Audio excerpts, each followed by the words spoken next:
Tuesdays, we have already seen 10 exciting races as we approach over to round 11 here at the Hockenheimring. Our great return after last season hosted in the Nürburgring. We continue for the even years hosting this wonderful track, and wow, what a season it has certainly been. It's our final track en route to our long-awaited summer break and our second season break here on the calendar, upon which we'll make our grand return to the final European round at Monza. But the Hockenheim brings all of its exciting races with us. Remco de Zeeuw is joined alongside me here in the Camerawork and broadcasting directing, and alongside for me here in the commentary booth is my very good friend Lorenzo. How are you, my man? I'm doing good, thank you for asking, Amir. And yeah, a bit of a smaller grid than usual today. Only 26 drivers, meaning we're missing 6, which we'll get to a bit later. But yeah, it's Hockenheim. I think we're gonna see some better racing compared to what Hungary was 2 weeks back, and yeah, not much else to say really at the moment, as qualifying is underway, and yeah, let's see who gets pole position. Quick look through the standings, because this is going to be very important. Ben Skinner, who has missed the previous two races, did make his way back and has outscored his championship contender in Christian Glomsetter 33-17. He's bringing up to 250 points, and as such it's about 22 points away from Glomsetter. So if he gets the maximum points, and Glomsetter gets second in both of them, so he narrows it down to 8. So it's going to be very interesting. If Skinner could get a very good round here, Lorenzo, he could be in course to not only just narrow that gap between himself and Christian, but also overtake him in the championship lead. Further on back, you see James Knox upon his meteoric rise has broken to the top 10 for High Performance Engineering, and with Casper Kurtz not making an appearance, he just needs to be, I think, 10 points to outscore him and gets up to 9th. Further on back, you can see Zawinski has also been on Kleises, nearing Kodina Klakowski's record previously, so we'll see how the Polish driver does. But yeah, it's going to be very interesting how it looks from all the way out. I think our first laps have been recorded, I think, and we'll see who has set the pace on here, Lorenzo. But again, very interesting in this championship-wise. Yeah, as you said, Ben Skinner in a very good spot to retake the championship lead here. And Christian Glomsetter has had a couple of bad rounds lately. Hungary and was Spa beforehand haven't been particularly great for the Norwegian driver. But and it's FS2 we're talking about here. You never really know what is going to happen. And yeah, you can't really expect Ben Skinner to retake the lead, but it would definitely not be surprising either. Yeah, absolutely not, especially for the performances that he has done in the first half of the season, prior to a bit of a turbulent second half throughout this season as well. It's been not only just for the no-shows, but I think it's kind of been out of his element just ever so slightly. But it's a great return that he's had, and a very, very strong with that, especially compared to Glomsetter, who I think has struggled a bit more when he inherited the championship lead that he was in that chasing aspect for it. And that's something that Fox Esports, who are the thumbnail car of today, are really going to try their best to muster, not just for Glomsetter as well, but for Hockenheim to try their best to hold on to that championship lead, as Menchlik has fit in like a glove alongside Skinner. As we see the first lap times popping into the board, it is James Knox, who are just talking about him for how good he has made since his appearance at Imola, has taken the top of the time machine. Salagi has done very good. The Hungarian continuing where he's left off in the Hungaroring with second, and Ben Skinner, who we were just talking about, rounds off our top 3 at the moment. Yeah, and Mark Szilagyi, obviously, a very, very massive improvement for the Hungarian driver in qualifying at the very least in the past 3 rounds. 3rd in Spa, and then another top 5, I think it was, in Hungary, and now currently residing in 2nd place yet again here in Hockenheim. So obviously a massive improvement from the Hungarian driver during this summer period of the season.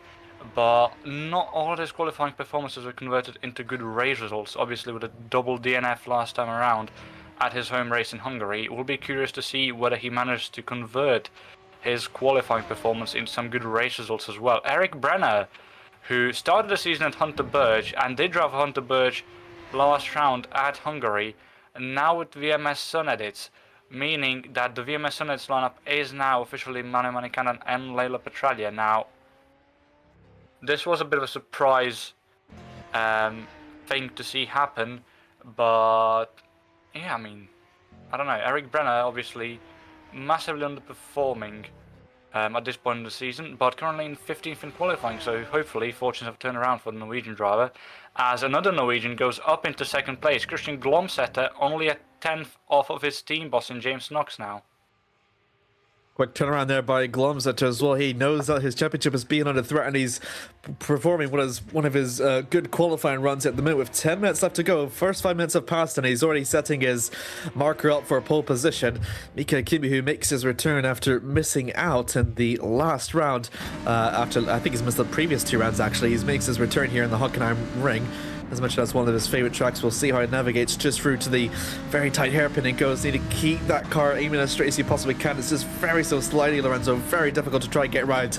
And probably one of the notorious final 2 corners in any other track as well, as he goes very wide.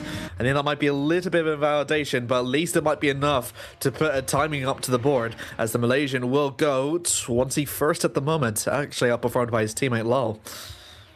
Yeah, but then again, there's still 9.5 minutes left in qualifying, so I would not be surprised if Mika Hakimi does manage to improve.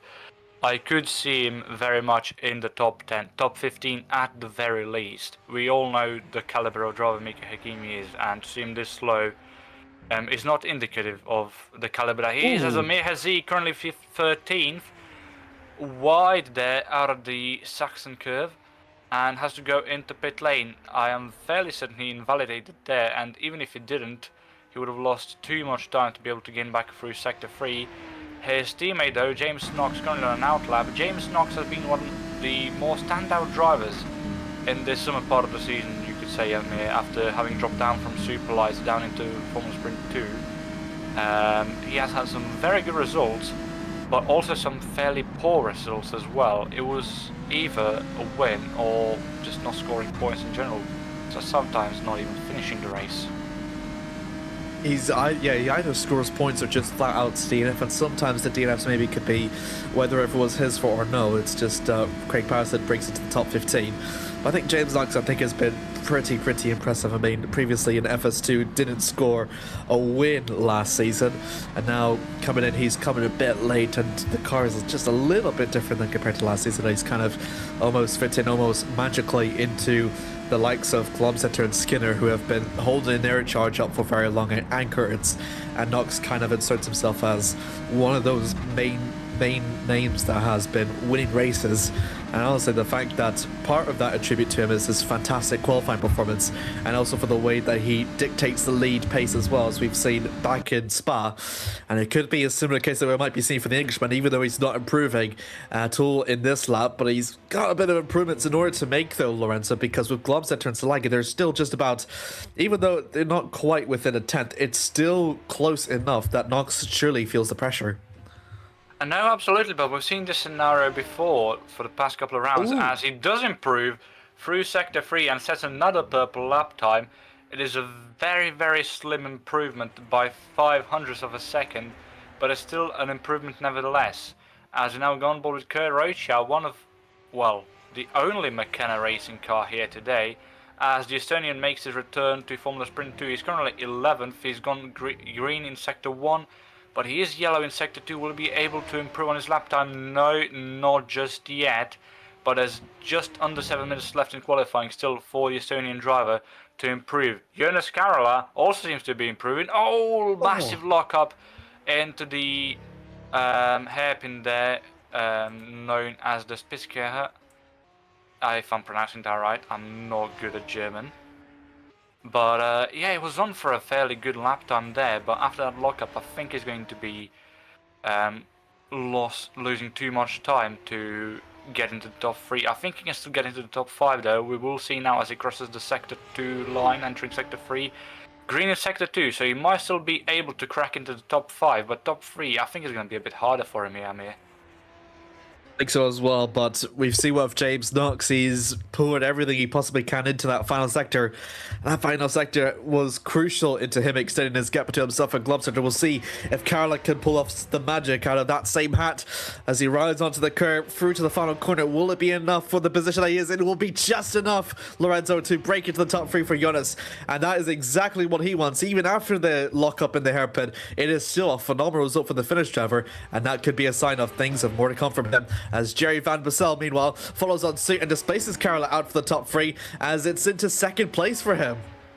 Yeah, the Dutch driver, after having been gone for the entirety of the 2025 season, comes back here in 2026 and comes back in a very good style as well. Only 0.16 behind the current pole position lap time of James Knox. So the Dutchman obviously hasn't lost his edge after a year away, and that is lovely to see as well. Just saw Mika Hakimi going purple in the first sector. This could be a pretty big surprise. We're going to see the Malaysian driver get into pole position. I'm not quite sure. A bit lackluster through to the second sector, but a very strong final sector, and maybe Mika could be aiming something for... He's very unstable for the final sector, though, constantly resting the car to point it straight. And what can he muster for this? And he'll just only climb a few places, 5/10 slow in the third sector, but is just about to be within the point scoring position at the moment. Mark Salagi, though, with Van Bussel offering his share of the pie in terms of a killer racing to get maybe one of their best results if they're to finish the way they stand. He could be doing something under his sleeve to follow on suit, but we'll see what the Hungarian can do. Through to the final corner, he's gonna go, rides onto the curb, through to the start finish line. What will it be for Mark? Is it gonna be high enough? It will be high enough, and it's a killer racing 2-3. This is one of their best qualifying performances, Lorenzo. This is their best qualifying performance so far this season, Amir. And that is absolutely amazing to see from the Spanish outfit owned by Victor Bernat. They haven't been particularly good qualifiers so far this season, but that result, if it stays as it is, would be absolutely massive for the Spanish outfit. Christian Glomsetter stays in P4, Lucas Macelik stays in P10, so no improvements from those two drivers. There's still some more interesting results inside the top 10.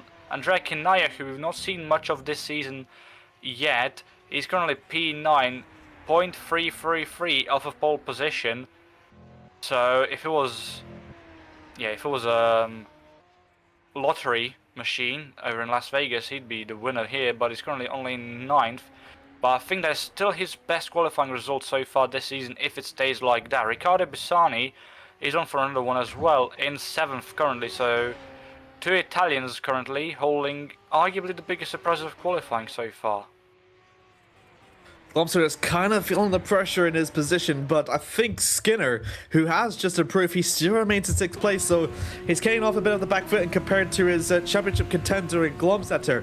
And again, this is going to be a really important momentum shifter before we come into the summer break, because back over into Monza, kind of the momentum sort of reshifts. So you need to utilize everything you possibly can here into the German Grand Prix, and I think both of these drivers know that and give it absolutely everything that they possibly can into this qualifying session. 2 minutes and a half left to go. Is it going to be enough for Glomsetter? A strong enough third sector could be enough to splice either of the killers out from the top 3.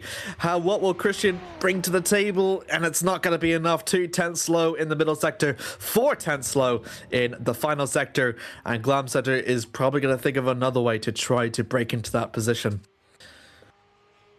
Yeah, and Magnus Hockenheimring, who for the past 2 rounds has had some good qualifying results, but it seems that he hasn't been able to carry on into Hockenheim as well. Currently in P12, I think he was in the top 10 in qualifying for the last 2 rounds.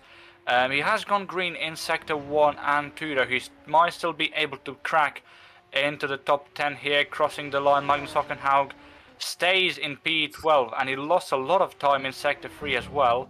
And reading through YouTube chat right now, his team owner James Knox says he may have smashed it straight into the barrier. So I think that means James Knox is out for the rest of the qualifying session, meaning if he gets toppled from pole position, he cannot defend it.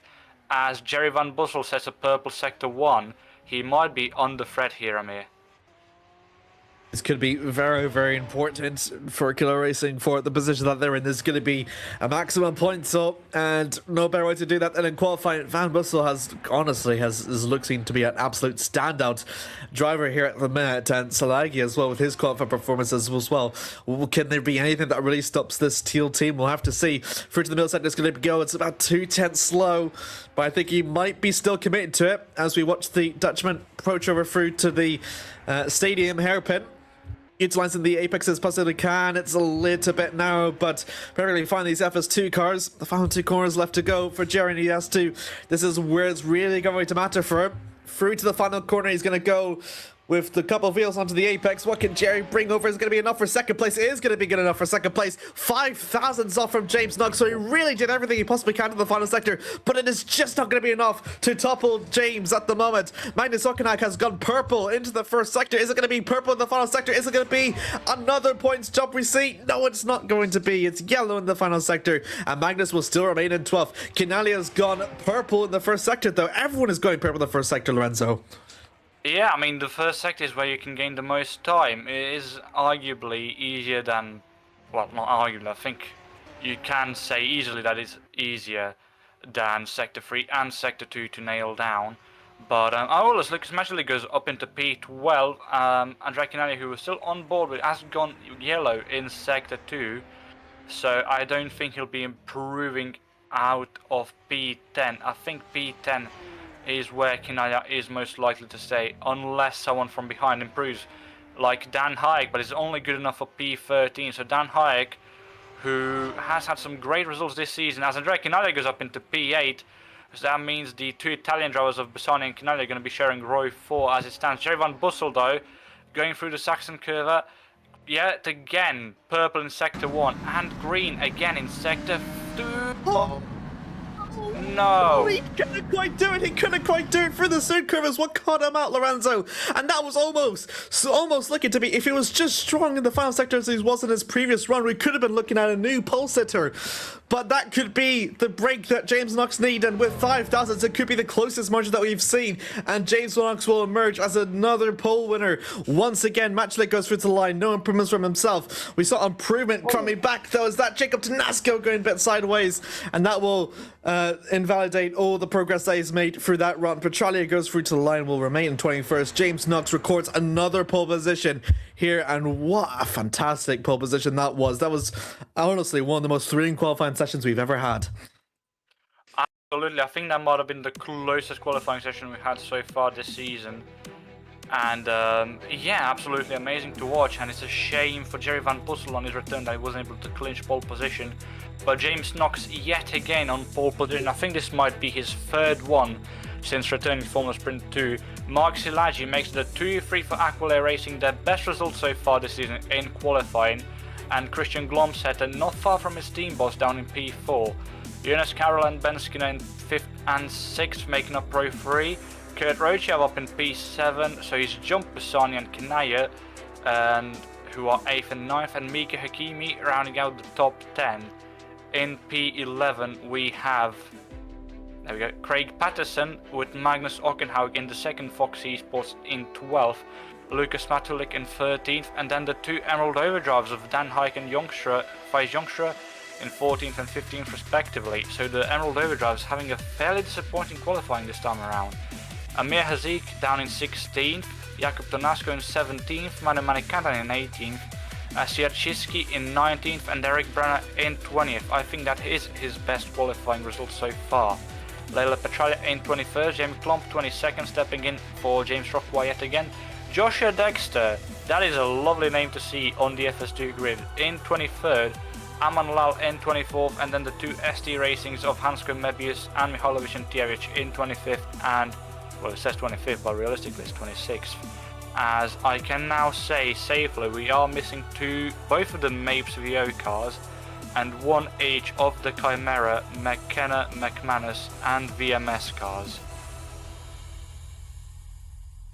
Kind of losing out quite a bit of cars. We're not usually from our 3-2, so I think we've also missed someone, I think, during the qualifying session, I believe. So I think whoever that might be, I think we might be able to see them join back up, and we'll get our 26. If they do get any more cars, then that'll be very lucky for us. But yeah, the qualifying session over done. We've got a couple of new names we can go through during the warm-up session.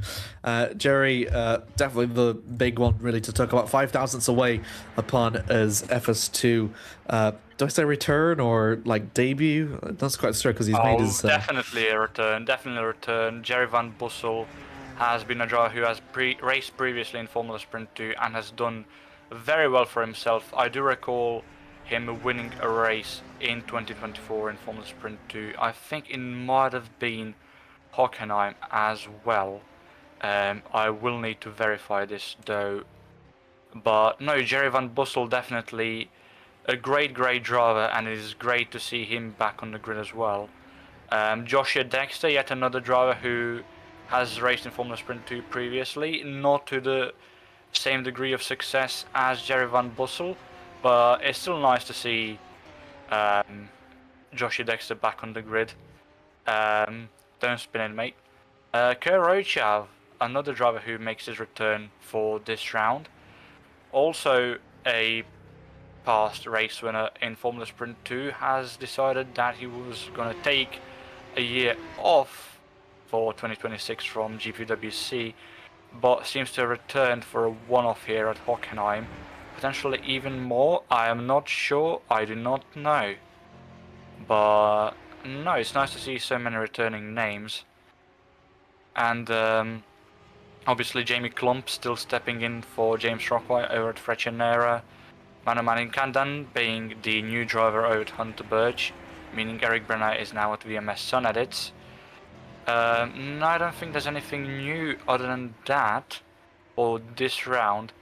You could argue that Jakub Tonasco and Dacia Chisky over the Academy team are new, but they have both done rounds previously for the team, so I don't think that would particularly count, as I am struggling to remember how to navigate the old website to try and find Jerry Van Bussel's results. But speaking of the website, I have him here. I do have him here. So okay. he didn't actually race in any German Grand Prix, I believe. His only appearances that he's made has been Silverstone, Hockenheimring, Spa-Francorchamps, and Singapore in 2022. 2 years later, he would make a return for Excellion and did Suzuka, Spa, and Baku. So I was thinking about last year, and I didn't remember Jerry, so that's why I thought debut. But no, he did. He had made appearances in 2022 and 24. He didn't actually race in Hockenheim, but he did win twice in Spa-Francorchamps in both the seasons in which he's made sporadic appearances in. So that's probably why we attribute him as a race winner. So 111 points altogether in both campaigns, which is pretty impressive. So hello Jerry, best of luck in your race, I guess, and nice to see a new face in FS2. It's always nice. New old face. An old face, yeah. Yeah, true. I think everyone's new because words. I'm tired. Sorry. I think a lot of the drivers are tired at this point of the season. Might explain as well the 6 drivers we are missing, which again is a shame, but it has allowed for some, again as we have been speaking so far, new old faces to make a return. It is nice to see drivers like Kurochav, Jerry Van Bussel obviously, Joshua Dexter return. But again, it's a shame to see 6 cars missing off of the grid, including an entire full team in Mapes VO. But what can you do about it as a commentator, other than just commentating on the races? Cry. We could cry about the missing 2 drivers. Just think about what those drivers could have been. We could have had Vincent Gutt back, maybe. Yeah, you think so? Or Remco. We could have Remco. And who would run the cameras then? Yeah, good point. We could have Remco and Fabian both driving. Or Toby. Yeah. Toby would have been good as well. Why are we getting Toby to do FS2? Oh yeah, speaking of management team, yesterday, happy birthday to Menno Klond, I think. It was his birthday yesterday, so happy birthday to him. And a couple of days back, happy birthday to you, Lorenzo. Thank you. It was during the Super League Hungary Grand Prix, but who cares? Birthdays come and go. Birthdays come and go, as does everything. So, Exactly, as Remco just said, at some point they don't come anymore. Remco, when's your birthday? Missed yours. Oh God, we missed yours. We deserve to be hanged. I wouldn't go that high, Okay, while we do that, I'm just gonna have a look at the website. Because I always do. They're sponsored by an ice cream company. That's interesting. Which ice cream company? I'm curious now. HB Heartbeat. In Germany, it's called Legacy. And I've never heard of them. You know the Heartbeat logo, the one that like has different names. Oh, the one that was in the shape of a heart. Oh no, yeah, I know what you mean. We just call it Algida. Yeah. We call it Algida in Croatia, though.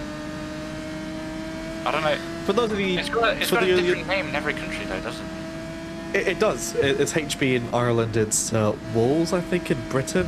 I don't know. If you're in the YouTube chat, feel free to type down from which country you are, what your Heartbeat logo is called in your country. Feel free to share your favorite ice cream with us. We are bold.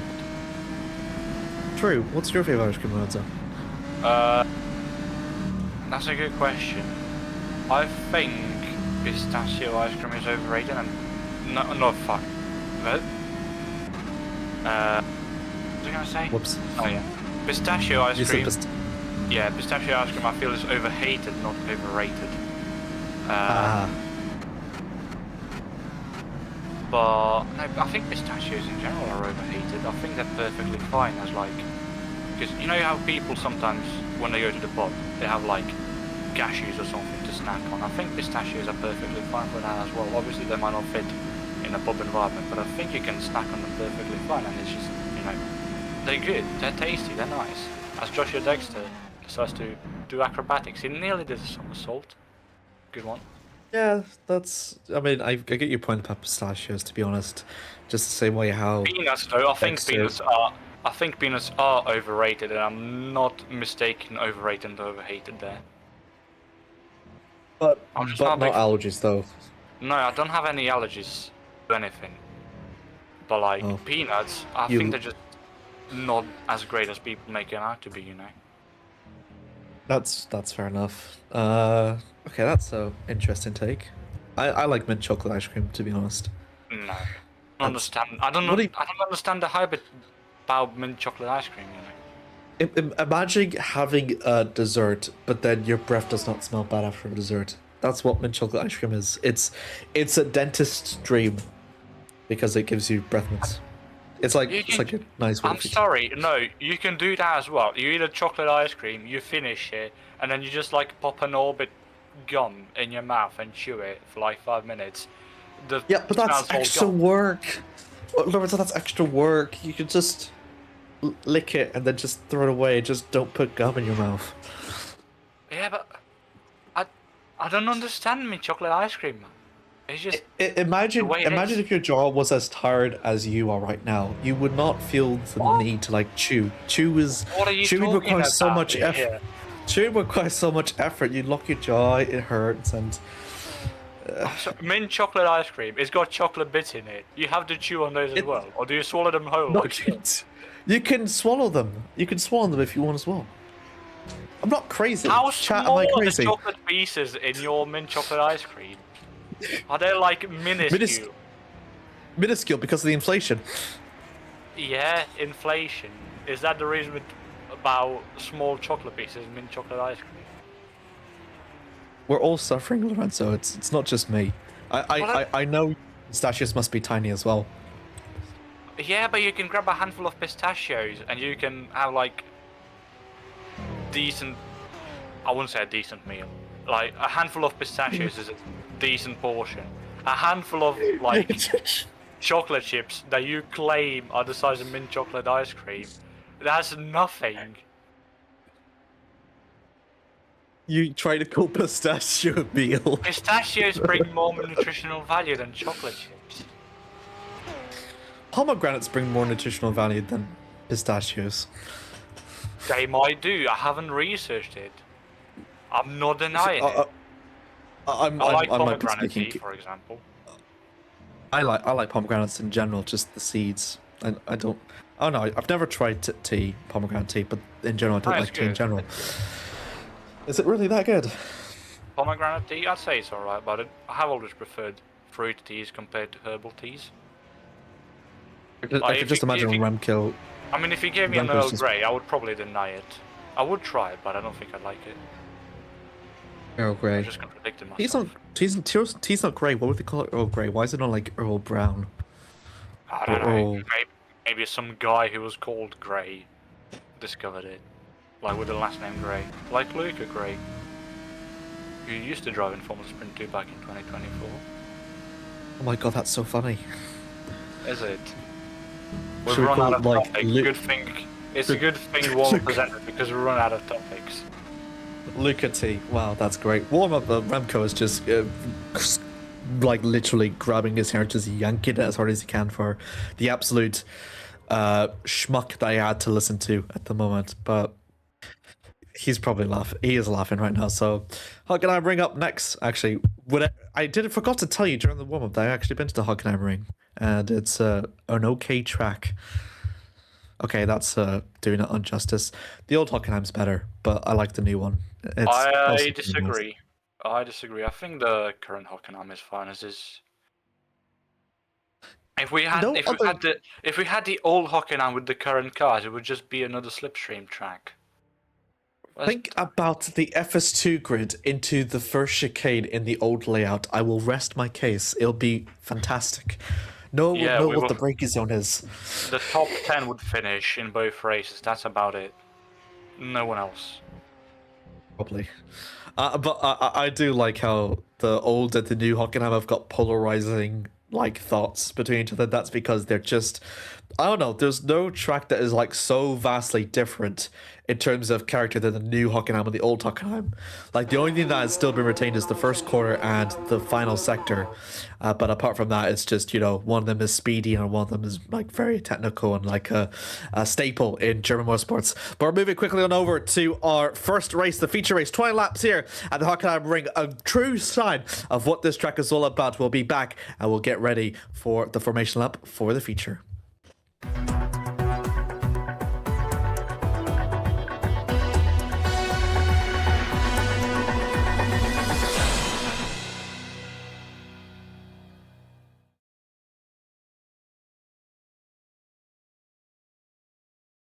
Yeah.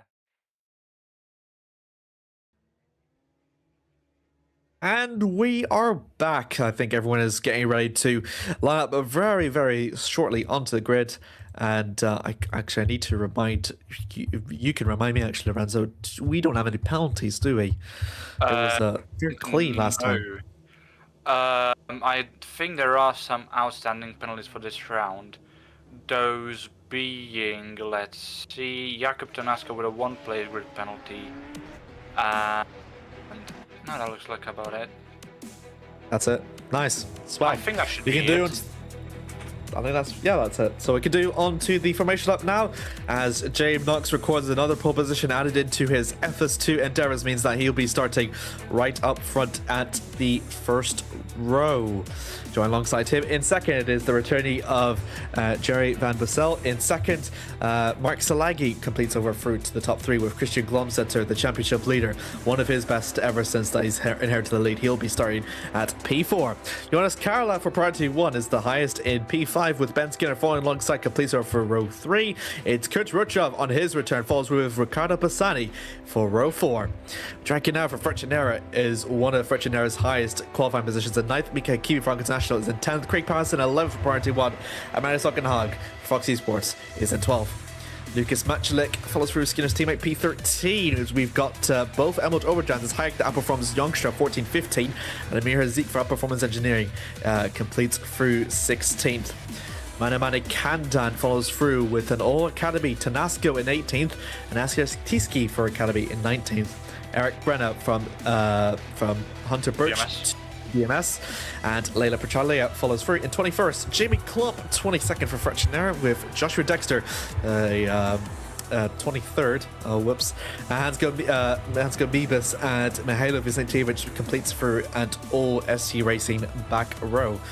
The car that I did miss was Eamon Lal, who starts the P24 for Elkins National. Yes, and we have confirmation from our ever-reliable race director in Chris Williamson that Mihalovic and Tjevic have a 5-place grid penalty from the previous round, but was last anyways, so, That's fair enough, but I think his penalty still applies, so we'll be in for future races. We'll see how this goes. We haven't raced at Hockenheim in over 2 years, and a lot of things have come different since then. There's going to be lots of drivers that is going to be their first time racing in this track in Formula Sprint 2 machinery, and it's really anyone guesses to see who will emerge victorious here. James Knox is going to be the prime candidate to do it as he starts up for the front row, but we've got Van Bussel joining alongside him as we await to see as the lights all illuminate. Lights are off and we're on the way here in FS2. Good start there by James Knox. He has to follow on through. We've got to see the killer racings in the midst. Follows through along side by side as Glomsetter. He has to fend off from Jonas Karla into the first corner. That's going to allow for Ben Skier to find an opening. Down into turn 2, side by side. Already a brief yellow flag in the first side. Kurt Rochev almost looking to make it 3 wide. Unable to do so as Karla Skinner nearly loses it, but manages to recover. Follows through alongside as he drops down to P6 at the moment. We can see a bit of positions jostling as I think that's one of the cars dropping over. No, it's not. It's fine. As James Knox has lost the lead to Van Bussel. It's going to be an auto killer racing, nearly 1-2 at the minute, but no, Knox still kits himself in there. Is it going to be 3 wide entry to the hairpin? Jerry does his best. A bit of contact though by Christian Glomsetter. Was that a too opportunistic move? Time will tell as we look through to the replays, but Glomsetter I think might be coming a bit the worst of it as Ben Skinner could be going side by side with him. Approaching referred to the second sector, so close. The wheels almost nearly banging. Skinner will have the inside line for here, but no, he's not quite close enough. No, he's going to try and make the move, and the 2 championship contenders gonna go right at it through to the third sector in the first lap, and Skinner's gonna have the outside line. Hakimi trying her best to make his way in for it, but can't do anything at the moment. Skinner swings his way around for the outside, and what a move that is for Ben Skinner. Very important for the championship as he gets up into 4. Fantastic first lap that we've already seen, Lorenzo, as Van Bussel more importantly leads with James Knox second, Salagi third, Skinner in 4th, Glomsetter in 5th. Contact though, Kurt Rochev goes spinning, hits the wall at the Zeeuw curve, and was that going to be our first retirement, Lorenzo? It could be, but I've seen many other things happen already. Dan Hayek was dropping in sector 2. Amir has dropped off as well. Kurt Rochev has lost the rear wing. We saw Jakob Tanaska all the way in last. He had to start from pit lane. We are not sure why, but Kurt Rochev there without his rear wing. Dan Hayek without his front wing. Amir Hazik also in last. So we're not sure what happened to the 3 of them, or well, to the 2 of them. We know what happened to Kurt Rochev as he misses his pit box as well. So that's going to take even longer for him to repair everything. But there were a lot of yellow flags as Mark Shalaji tries to make a move on James Knox, but James Knox was very defensive. James Knox now goes to the outside, takes the racing line. Mark Shalaji is still trying to make his way through. They're still alongside, they're going to be alongside. And I don't think Mark Shalaji is going to be able to make a move here, Amir. No, he's going to certainly try his best to maybe hold it in through to the outside line, but no, he can't quite. Knox so much more superior through to the inside line. As you can see there, Glomsetter, this is not exactly what he wants. He's going to try his best to the inside line for the second sector by Hakimi on a very good upward trajectory. Has gained 5 places since the start, and that puts Elk International at least in the breather room of the top 5 and maybe a chance of a podium. What we'll see as later on, as unfortunate for Glomsetter, I think he is struggling immensely. He's got Jonas Karla on the backside. I'm wondering if that contact may have had some damage, Lorenzo. It might have, but we can't really see from here in the commentators booth. We can only assume that there is some damage.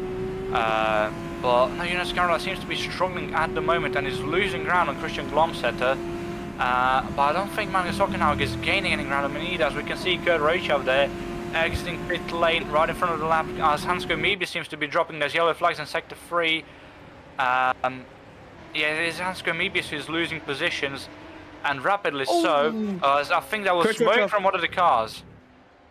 I think that might have been Kurt Rochev without an engine, but we'll have to see as looking back over to Hansko Mebius.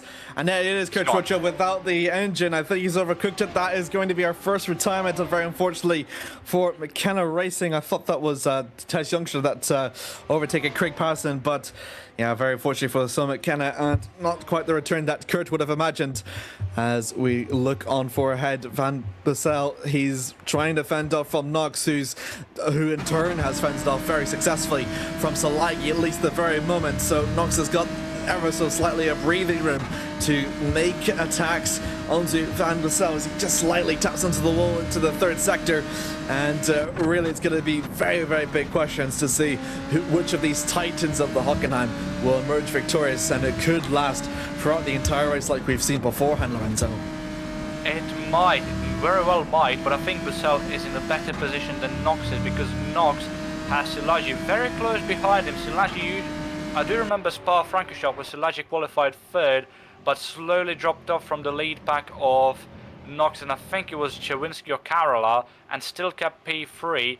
But this time around, Szilágyi is keeping very close to the top two here, and he's still threatening James Knox ever so slightly. He's not close enough for a move here into Spitzkehrer hairpin, but as close as he is to James Knox, Ben Skinner is closer to him. And I think the Hungarian is under serious threat of losing P3 here, and I think Ben Skinner, if he plays this smart, and I'm sure he will go up into P3 as they go round the Spitzkehrer, still side by side. They're still side by side exiting. As you see, Mika Hakimi and Christian Glomsetter behind as well, still being side by side. Ben Skinner will have the inside line for the upcoming left-hander, and I think he might be able to dispose of Mark Szilágyi here, and he does so. Very good overtake by the Englishman.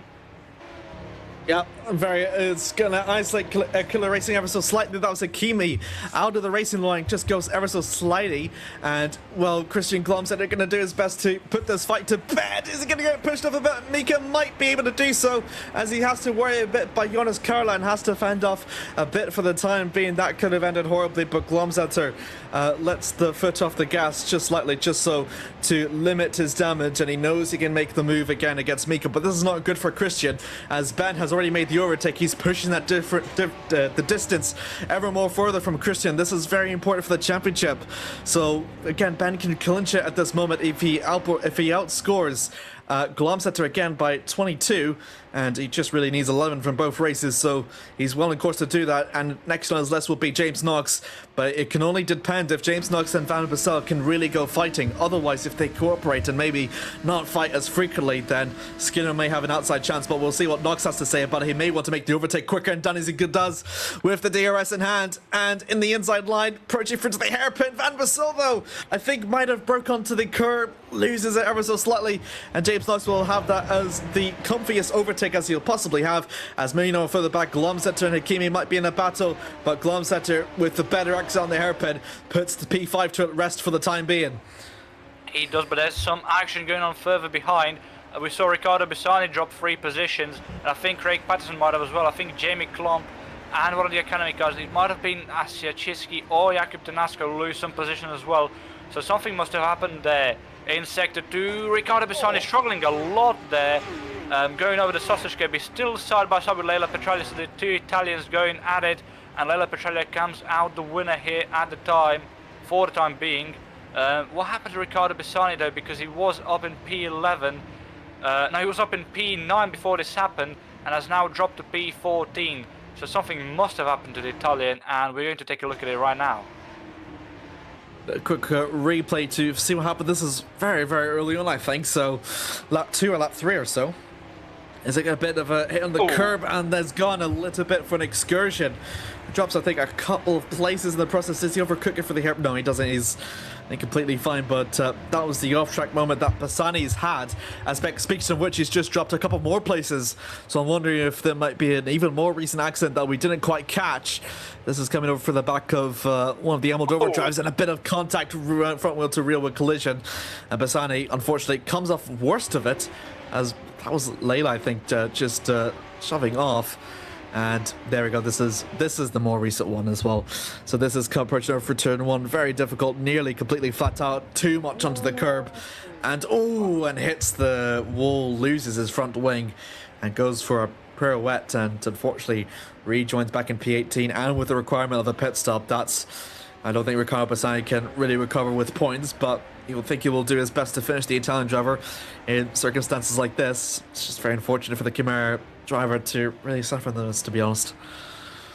Yeah, I don't know. I think the incident in the hairpin with Faiz Youngstra was a bit of his own doing. He went for a move, but he didn't make it on time, and he came off worse of it, as you said.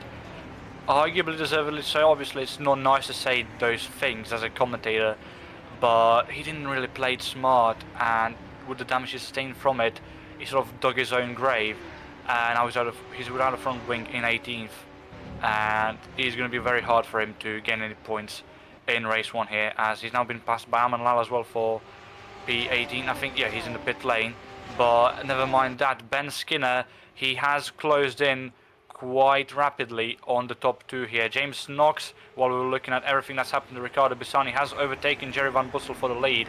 So now it's Van Bussel chasing Knox down yet again. A bit of a tap there midway through the hairpin by Jerry Van Bussel, but I don't think that should have caused any disturbance or damage for either of them.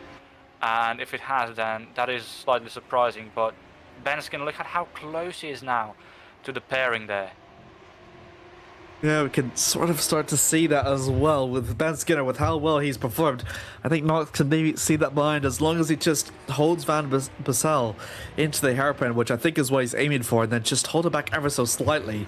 Then it's panning over through to Knox's favour. But we have seen Knox before. It's not just the fact that he does well qualifying, but it's also the way how he handles his leads at times and really under pressure. It's where Knox at times thrives at, but we've seen with Van Bussel, who's a multi-time FS2 race winner, who's probably been in positions like this before, and Ben Skinner, who's been one of our most winged drivers this season, and we could be looking for a very interesting triple duel. But if there is going to be a big fight, maybe all three of them know that with Salagi. I think Van Bussel knows that if it fights, then Salagi can join in and maybe provide some assistance. But yeah, with that example coming over here, that's T-Ski under pressure from JB Clump. This is the battle for P15, and the two Academy cars just ever so slightly ever close of getting those points, but just need two cars to go past by. But look at this with the DRS in hand. T-Ski makes his way on through to the inside line for the Parabolica, and I think we'll make the move done even before the hairpin, although Klopp is certainly going to try a little bit of contact. Definitely some contact there. Yeah, it does so, and exits out for in P15. Yeah, and there are some changes in the top 10 as well. Magnus Hockenheimring seems to be dropping his lost two positions now. 8th to Manamani Kandan and 9th to Faiz Yongstra. Was it a mistake by the Norwegian driver, or was it just two really good moves by the drivers in front of him now? I think I saw Jonas Karola getting past Mika Hakimi as well for P6. So, yeah, definitely some movement in the top 10 as it stands. As Ben Skinner and Jerry Van Bussel. Oh my days, Jerry Van Bussel wide on the final turn there. And very, very close to taking Ben Skinner out. That looked very, very unsafe and very, very dangerous from the Dutch driver there. So you're approaching through to the Parabolica. If Skinner can make a move from, I'm wondering if that might be a mistake. We've got quite a number of replays to go through, which we will bring to in just a short moment once the action has sort of died down. But we see of Skinner with the DRS. He knows that Knox is going to pull away, and if he wants any chance of making an overtake with the DRS, Van Bussel holds on to the inside line for the Parabolica. Contact though, and Skinner couldn't quite make the move. I think he's been caught off guard. Tries to look for a switchback, but nothing can quite materialize at the moment. Riccardo Bissani makes it for another retirement, and Ben Skinner, I think, is pretty dumbfounded by that defense from Van Bussel. But that's really important for how the second place really means to the Dutchman. And Skinner will have to try and look for another way to make a move, as he can't quite do it for the second and third sector. So I think we might have time to look through the replays to see the incidents that's happened. Yeah, I think we can now take a bit of a break. Ben Skinner there, very unsafe. But I think we can take this time off very quickly to take a look at everything that happened on the start. Jakub Tanasco is starting from pit lane. I think that was seen on the standings graphics on the left. That's the there. Yeah, I think that was overly ambitious from Christian Glomsetter and was never going to stick, and it came off worse from it, and this is what happened to Dan Hayek. He's already lost his front wing by this point. And that's Machalek as well, who also kind of dropped a bit in the process. So Hayek, no front wing at all, and just struggling immensely. So we've always got a yellow flag as well in real time, so we can look for the replay on that. Oh, a bit of a nudge there. I think that might be from Klump, but just couldn't quite go and bang. He'd locked up, yeah. I think it just been a bit of a ping pong in between I think that was Craig Patterson and Hockenheimring that was on exit. So yeah, Hayek, everyone was just struggling so immensely from that. But we did see a bit of yellow flag and live pictures, and that was Craig Patterson is out as the result from that. So priority one missing one driver, and I don't think anything has changed up the front. So we can also have a look at replay too. I've seen what has happened to the driver from Guernsey, and I'm wondering what kind of incident it might be, if it was a collision or it could be a solo act. We'll have to see. And also whereabouts in the track it is. Oh, it could be the first turn again. We'll see. Again, a lot of dirty air in front, Lorenzo. And is it going to be controllable for Craig?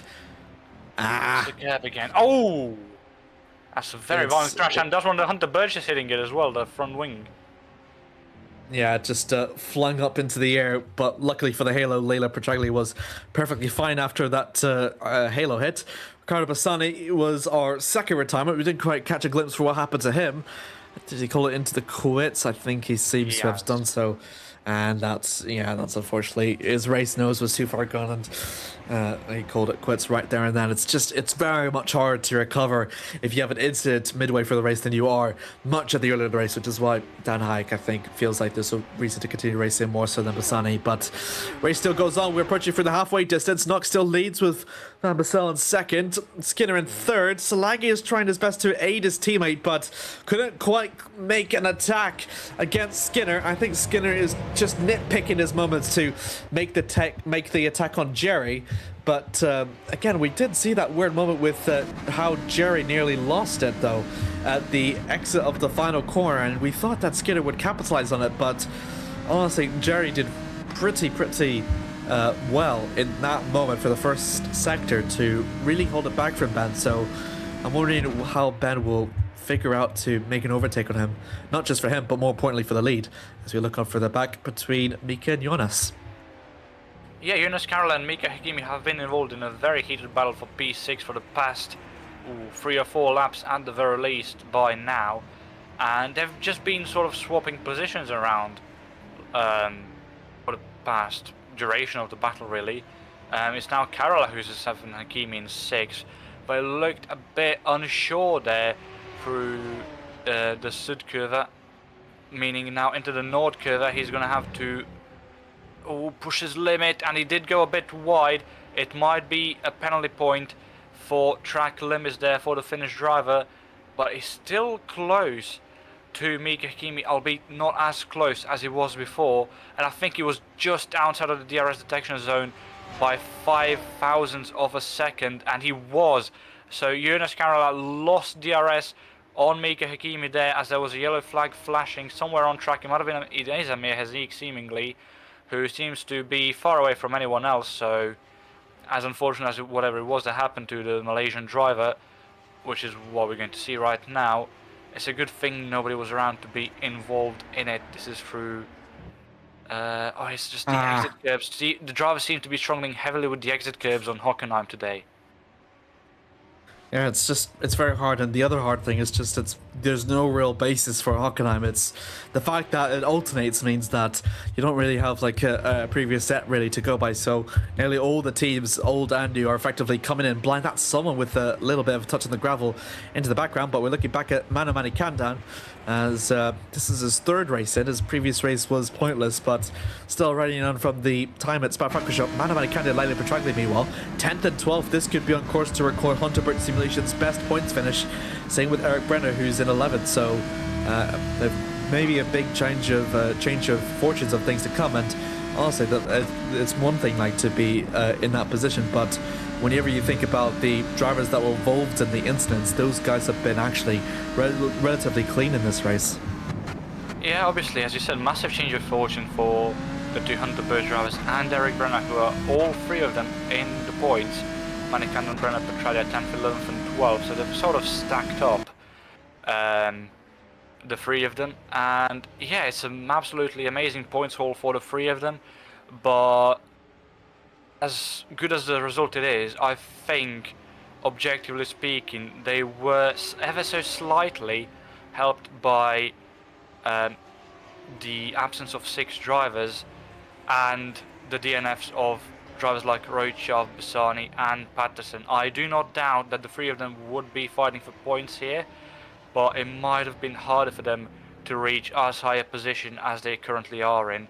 As we turn attention back to the fight for P6, Jonas Karola has gained back the time. He massively lost on Mika Hakimi the previous lap, so there might have been something Mika Hakimi did wrong.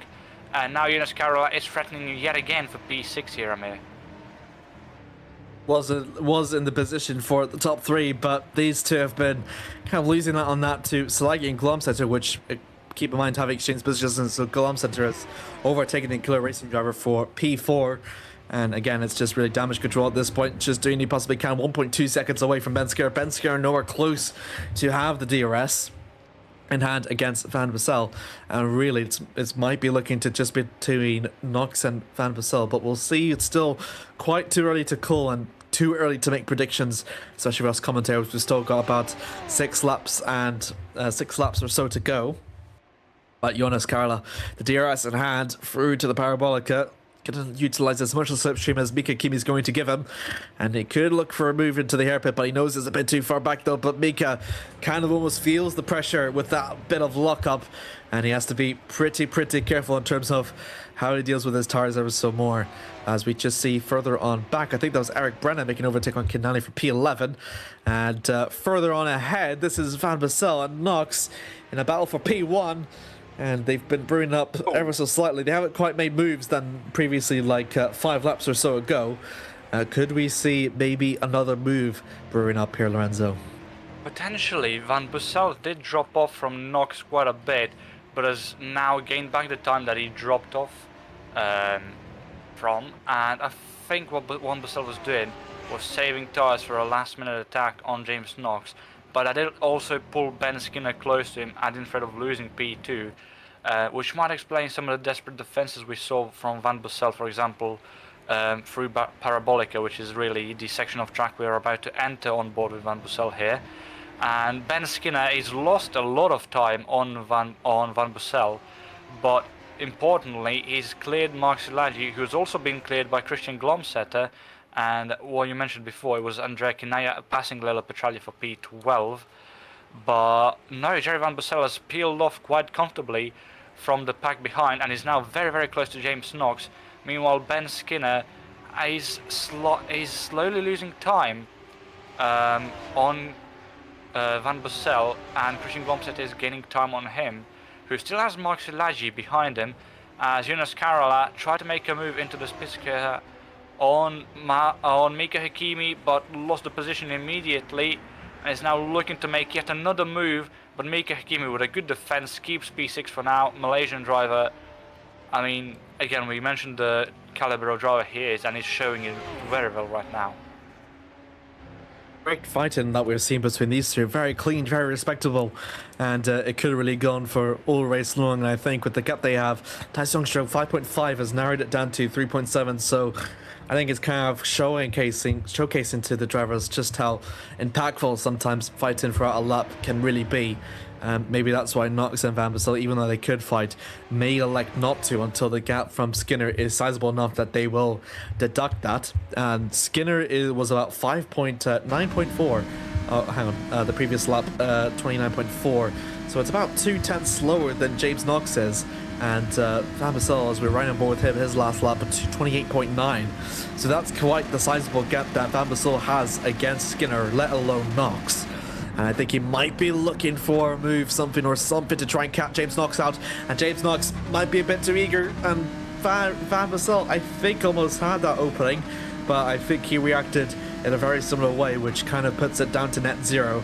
Again, it's just rather if it's not really a matter if. I think it might be a matter of when that Van Bussel will make that move. But further on back though, with Skinner not making moves up to the top 2, he finds himself in this position. Glomsetter and Szilágyi are now putting a target on his back for P3. Yeah, and this is very important for Skinner to keep, bear in mind, with the championship battle still raging on. Christian Glomsetter, if he manages to get past Ben Skinner, he will not lose any points on him, and Ben Skinner will have to work very hard in race 2 and after the summer break as well to re-overtake the Norwegian in the fight for the title. But currently it looked like Skinner drove a much cleaner sector 3 through there compared to Glomsetter, because Glomsetter seems to have lost roughly 3 to 4 tenths on the Englishman. And now it looks like Szilágyi is much closer to Glomsetter than Glomsetter was to Skinner before this lap began. Skinner, I think, is doing his best to pull away. I'm wondering if Szilágyi kind of feels that and feels like Skinner might be thrown away if he's going to try and do anything he possibly can to respond. Van Bassel 2.2 over the 10th. He's going to try and make a move to the hairpin, though. He almost have a look for it, but I think Knox knows that he was too far away. As we look further down behind, I think it's Ben Skinner with Glomsetter just alongside the hairpin. He still manages to fend off for P3 at the moment, and Szilágyi couldn't quite do anything much to respond. As we look further back, that is Hakimi and Carla still battling, and Skinner doing his best to fend off with Glomsetter behind. As we just saw a brief yellow flag. Oh, it's Joshua Dexter is going to be our another retirement added to the collection. The Potentia has potentially retired, and that's just such a shame, Lorenzo.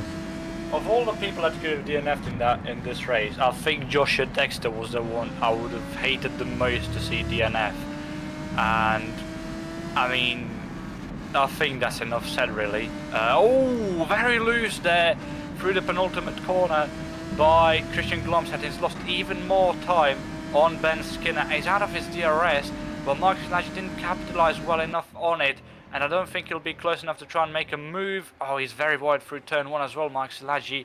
He will be in his DRS, but not close enough to make a move. Maybe through the Parabolica into the Spitzkehr, there can be a move made by the Hungarian on the Norwegian, but it looks very unlikely from a distance with the gaps.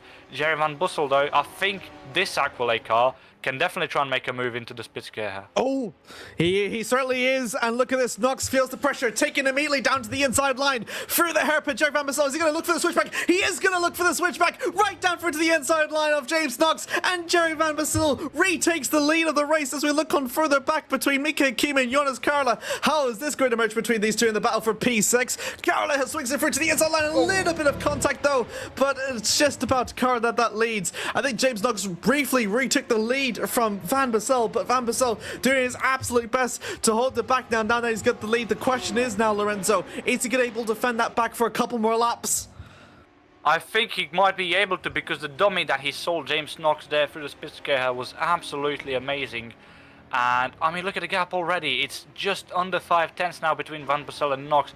I think Van Bassel saved enough tires to be able to move away from James Knox. As what I wanted to mention behind from behind Hakimi and Carola, Hockenheimring and Jongstra going at it for P8. Jongstra is very, very close to the Norwegian driver. I think he lost P8 into the Spitzkehr on this lap and is now trying to gain it back. But I think the Dutchman might have wasted away his tires too much, because look at how much safer Hockenheimring looked through the second to last and last corners there. And Jongstra, he didn't lose time, but he didn't gain any either, and he was very, very wide through the first turn there. That had to have been some sort of track limits, and he's not close enough for an attack, I think, here. Knox couldn't quite make a move in the hairpin, though, but Glomsetter is going to try and move against Spitzkehr. This is championship contender versus championship contender, as the championship leader finds himself right in the backhand of Ben Skinner, who held the championship lead in the early stages of the season. And it's Ben Skinner that's just about to lead, but Glomsetter going to look and move into the second sector. Couldn't quite make a dummy move to sell enough for Skinner, as it is still just going to be Skinner leading with Glomsetter second, with Glomsetter just behind. Is this the way how it's going to lead the championship right to the very end of this race? We have to wait and find out as they navigate through to the third sector. That was super close. Glomsetter is going to give everything he possibly can, but the curious question is if he'll be able to afford it. Manamani Kandan up against Kinali in a battle for Manamani Kandan's dropped positions. He was in the top 10. He's dropped out to P11. Yeah, he was in P10, but he's now lost P10 to Eric Brenner, and it's a sizable gap as well. I think the gaps were very much reversed between Manikandan and Brennan. Now Brennan is the one in front of Manikandan, as we take a very quick look at what happened to the Indian driver.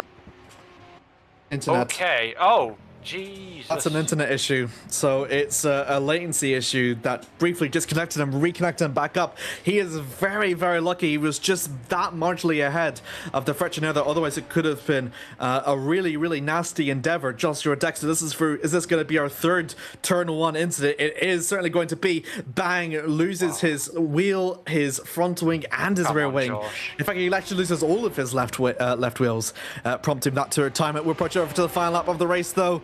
As we look back to Ben Sinner and Glomsetter, it's going to be super marginally close, though. Glomsetter dummies the move, looking to move to the outside, though. Skinner has to hold on through to the racing line as best he possibly can. He's able to do so on exit. I think that could be it. Ben Skinner has done enough, I think, to cement P3 at the moment. But we look overhead for Jerry Van Bassel. It could be his third race win in Formula Sprint 2. He's done absolutely everything he's needed to do. Dominated James Knox into the hairpin at the dying stages of the race and is on course to record his third race win in his Formula Sprint 2 career. Right for the final corner, it's Akula Racing's first ever race win. Jerry Van Bassel is a race winner here at Hockenheim. And James Knox will follow along through to complete over to second place. Ben Skinner marginally beats Christian Glomsetter to the line. Very important in the championship standing side of things as he's finished as third with Glomsetter fourth. Salagi makes it Akula Racing 1-5 with Carola, who emerges victorious in the everlasting battle between himself and Akimi for P6, with Okanagan in 8th, Youngstra in 9th, Eric Brenner records his career best 10th, and Manny Manikandan in 11th, and Drake Nally in 12th. Leila Petraglia is the first time the Hunter Bridge simulation gets a double points finish this season, with Jamie Clump in 15th, and Asiatiski rounds up for our points finishers. Yeah, it was a very close battle between the two academy cars for the final point as well. Asiatiski just edging out Jakub Tanasko there. But it was close battles all around, and this was an amazing, amazing race, honestly. And I think Aquilate now we had Elquin so far, we had McKenna and McManus win as well. I think the only new teams now in this season to have not won a race yet are Chimera and... No, just Chimera. I think Chimera is now the only new team this season to have not won a race yet. That's mad, and we would never think that the new teams would like fit so well, but no, Akula Racing has been. It's very good with them, especially for how good that Salagi has been performing. That it's nice to see them get a race win. But Jerry Van Bassel is a third-time race winner. He's won in Spa-Francorchamps twice already in 2022 and 2024. In the year 2026, he has won a race in here in Hockenheim. James Knox, a very, very good attempt from himself, and a great duel that we've seen between the two, but second is the best the Pulsar can do. Ben Skinner outperforms Christian Glomsetter, so the margin is narrow marginally down as 22 points, so I think it's gone down just ever so slightly in the Englishman's favour. We'll see if that carries on to race 2 with Christian Glomsetter for Fox Esports in 4th. Mark Salagi for 5th, with Jonas Karola for Part 1 and 6th, with Mika Akimi Falcons National 7th. Magnus Ockenhag for Fox Esports is in 8th, with Tice Youngstra for Emerald Overdrive in 9th, and Eric Brenner, the sole VMS Anna, completes for our top 10. Through to P11, Manu Candy for Hunter Bridge Simulation is 11th, with Andrea Canalia for Freccianera is in 12th. Leila Petraglia for Hunter Bridge is 13th, with Jamie Klopp in 14th. Askiartiski for the Academy is 15th. Jacob Tanasco just misses out in 16th, with Lucas Matchlick for Up At Motorsports in 17th. Eamon Lal in 18th. Dan Hayek in 19th. And Haskell Mebus is our highest placed ST racing driver. Following through that in P21st, we have got...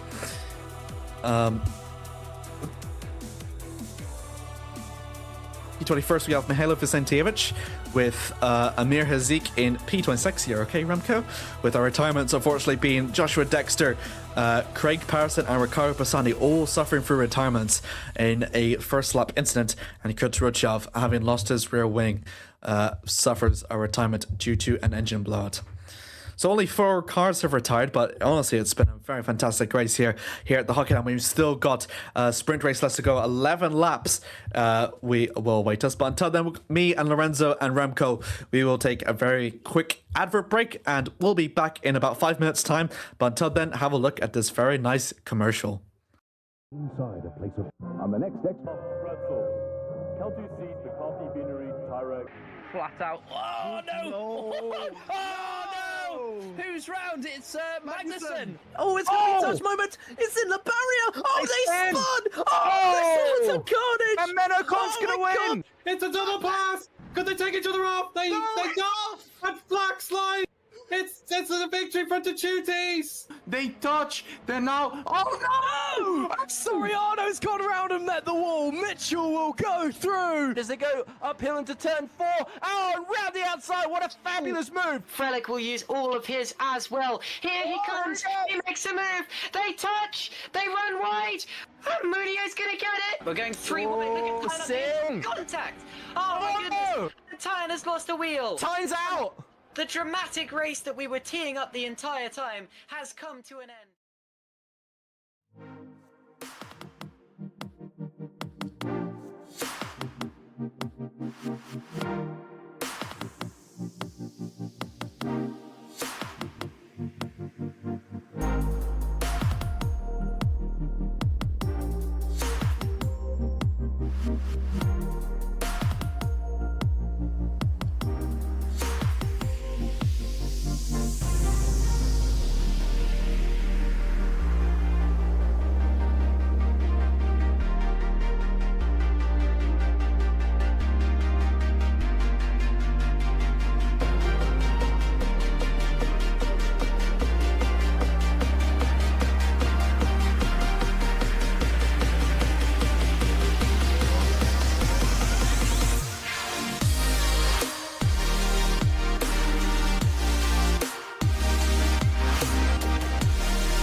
And we're back in live pictures. Big thanks to Remco for his assistance in race 1. And he'll be very happy to know that he's going to do it all over again in race 2. 16 laps here for the sprint race to white. And Lorenzo joins me again. And as per tradition, Lorenzo, you can happily tell us who's the reverse grid pole. The reverse grid pole would be number 15, which was the Academy car of Asier Chiski. So I did mention right as he crossed the line that there was a very close battle between the two Academy cars of Chiski and Jakub Tonasco for P15. I think there was 4 tenths separating them, and in the end Chiski got that P15 and that reverse grid pole. So you do have to feel a bit bad for Jakub Tonasco there for losing on a reverse grid pole. But Asier Chiski yet again benefits very heavily from the reverse grid order. He was 3rd in Hungary and is now 1st here at Hockenheim. And there was definitely some controversy at the race start over in Hungary, where there was some very interesting defense by Asier Chiski on Justin van der Smith into turn 1, in which a couple more cars were involved. Christian Glomsetter, I think, was one of them. Hopefully he can redeem himself this time around and have a good race too. Absolutely. Many different things about race 2, really. I think it's pretty interesting how they're going to navigate traffic, because the first and second sector is pretty easy. It's a fairly wide surface, but again, the third sector just narrows down because it shares the layout with the old Hockenheim we're talking about, and you can really feel the narrowness. And even in FS2, it can handle some pretty narrow tracks, but this could be very interesting in terms of how the cars will navigate in terms of overtaking one another, especially for like the hairpin and the final 2 corners. So I don't know, how would you feel about that challenge, Lorenzo? I don't know. I think obviously with the reverse grid order being from 15th all the way up to 1st, so that's the entirety of the points paying positions being reversed. There's definitely going to be some people who are less experienced with running at the front at the start of the race.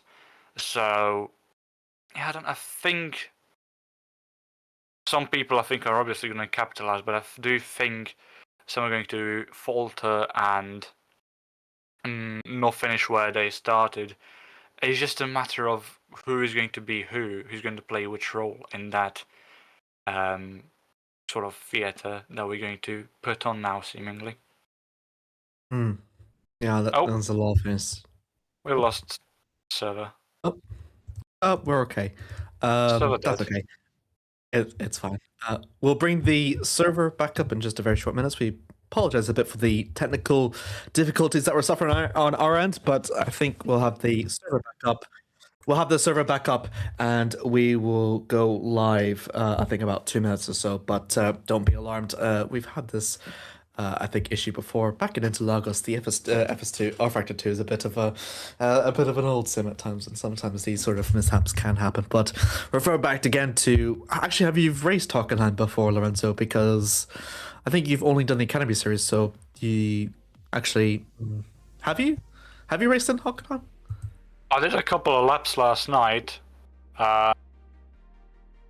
just, for banter. It's the usual with me as always. I'm not fast in these cars, so I don't know why I'm the one being asked. Yeah, I don't know what valuable information I could bring to the table from a driving standpoint, to be quite honest with you. That's fair. Actually, what did I ask you what you made of this car? Actually, I don't think I've ever asked you that, did I? Again, have I? From a driving standpoint, I can't offer anything valuable, so I don't know what I could even say. I thought you drove.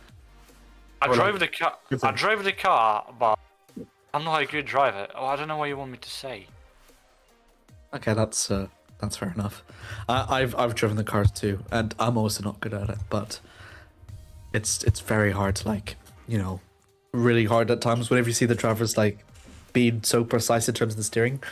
it's kind of hard a bit to navigate it at times.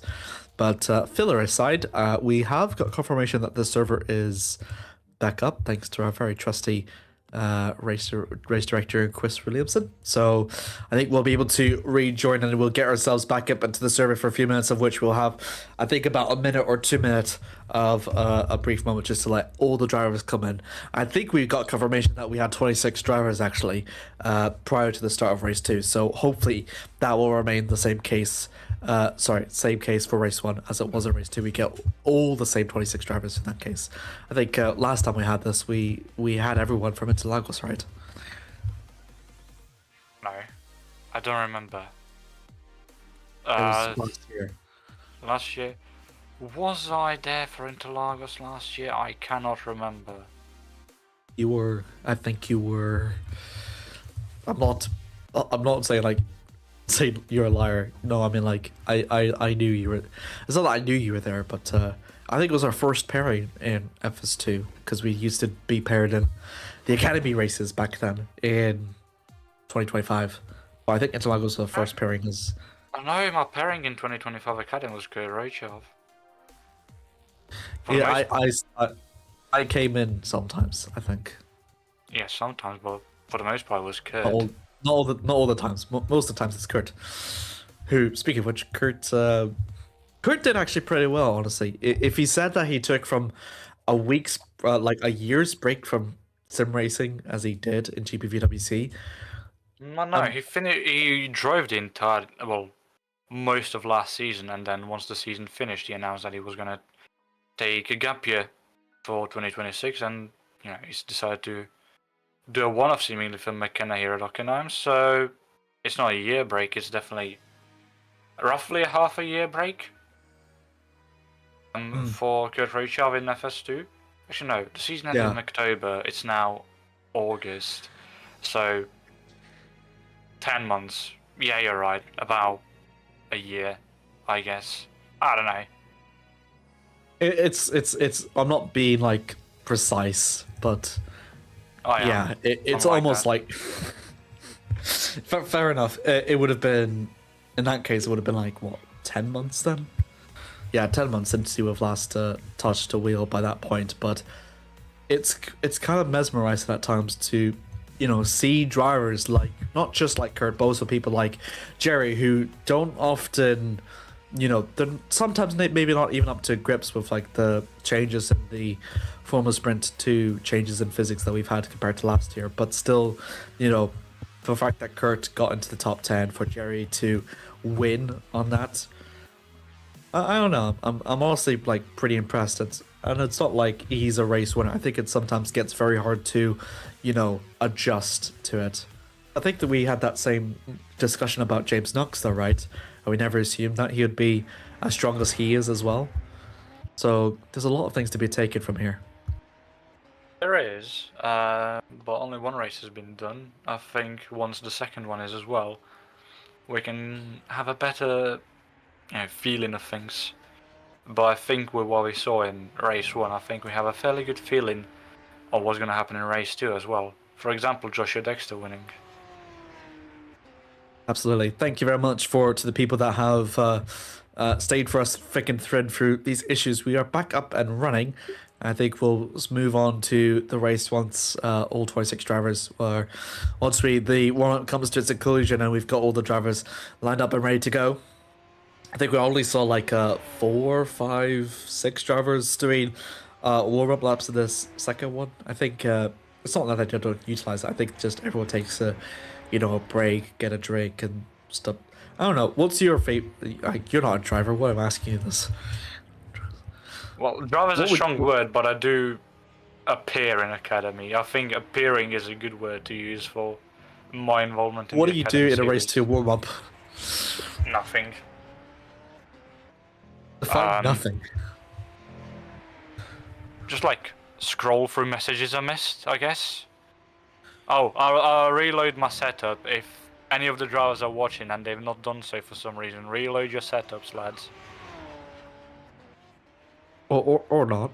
It could be funny. Or not. You can run default, you can run a new setup. I'm not your boss. Yeah, I reload the setup. I just then scroll through messages that I missed. I don't know. Again, I'm not a particularly good driver in these cars, and for a matter of fact, in most cars really.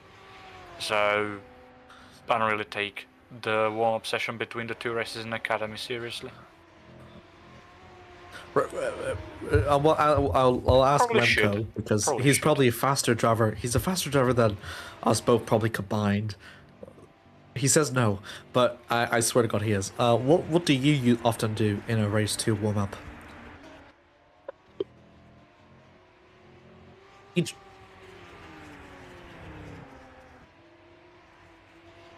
He says drive because you're not used to the new tires. You have to get used to it. That's interesting.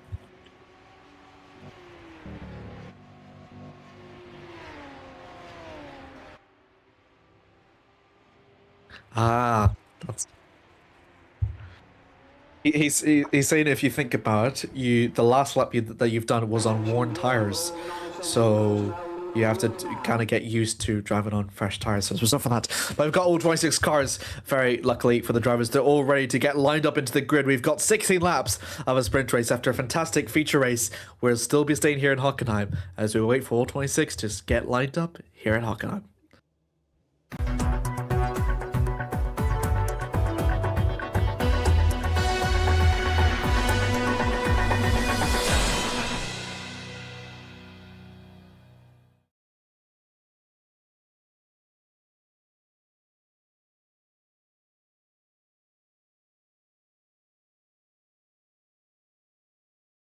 Thank you. Let's take a look at a replay of people lining up on the grid.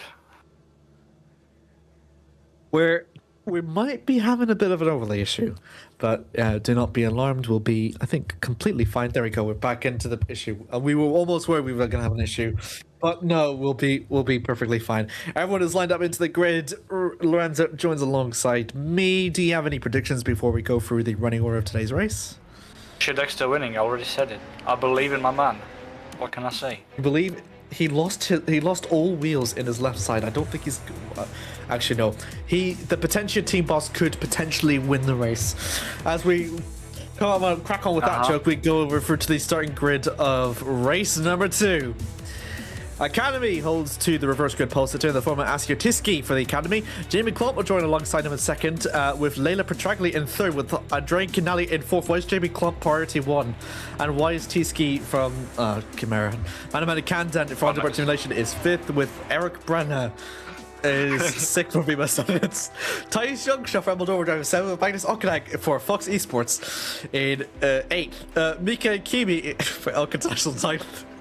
Jonas Karla is 10th for Priority 1. Mark Salagi for Killer Racing's 11th, with Christian Glomsetter is 12th. That's a cursed image if I ever saw one. Ben Skinner is 13th. That's even more cursed. James Knox is 14th, with Jerry Van Vassel 15th. He's the only normal one, with Jacob Tanasco in 16th for Academy. I need to stop laughing. Lucas Matchlik for Albert Motorsports is 17th, with Eamon Lau in 18th for Elk International. Dan Hayek for Moldova Tribe is 19th, with Aska Mebus in P20. Following through the rest outside the P20. P20 first goes to Mahalo for City Trusty Racing. Amir Hazik for Hunt Performance Engineering, P20 second. Joshua Dexter for McMass Motorsports, P23rd. Craig Patterson for Priority 1, P24th. With our last row holding through to Ricardo Passani for Camera Racing Team and Kurt Rocha for McKenna Racing. I did my absolute best to not to put on a laughing fit, but my goodness me, that was one of the most cursed starting grid graphics I've ever seen in my life. This man of my can, I think, just ran into the. No, that's Slater Petrati, I think, just ran into the back of someone, I think. But I think we should be fine. All 26 cars are starting to line up to the grid. And I must say, Lorenzo, what was the most cursed imagery out of that starting grid graphic? I don't know. It's very interesting to see the amount of silly season that happened just between 2 races, not between 2 rounds. But I'm not quite sure teams like Aquila are allowed 3 cars, for example. I did not know Ben Skinner and Christian Glumser just decided to switch teams mid-championship fight, but beats me, I guess. That was just impressive. The 5 lights are going to come on the 4 and the 5. We're on the way for race 2. How Asker Tiski is going to make a start. He's going to do very well up against Jamie Clump heading into turn. We've got 3 people already starting from the pits, as that is Leila Petragle swinging his way, going for the outside out of turn 1, and that will be into P2 for her. Manamana Kanda might follow on suit though, but Jamie Clump could do it best to muster a response. Oh my goodness, this is going to be absolute cluster going on behind. We might see a couple of spins going over, and Drake Canali has already retired as we navigate over for turn 3. I think everyone just about, apart from a couple, have gone out unscathed, but this could be very ugly as we approach over to the hairpin.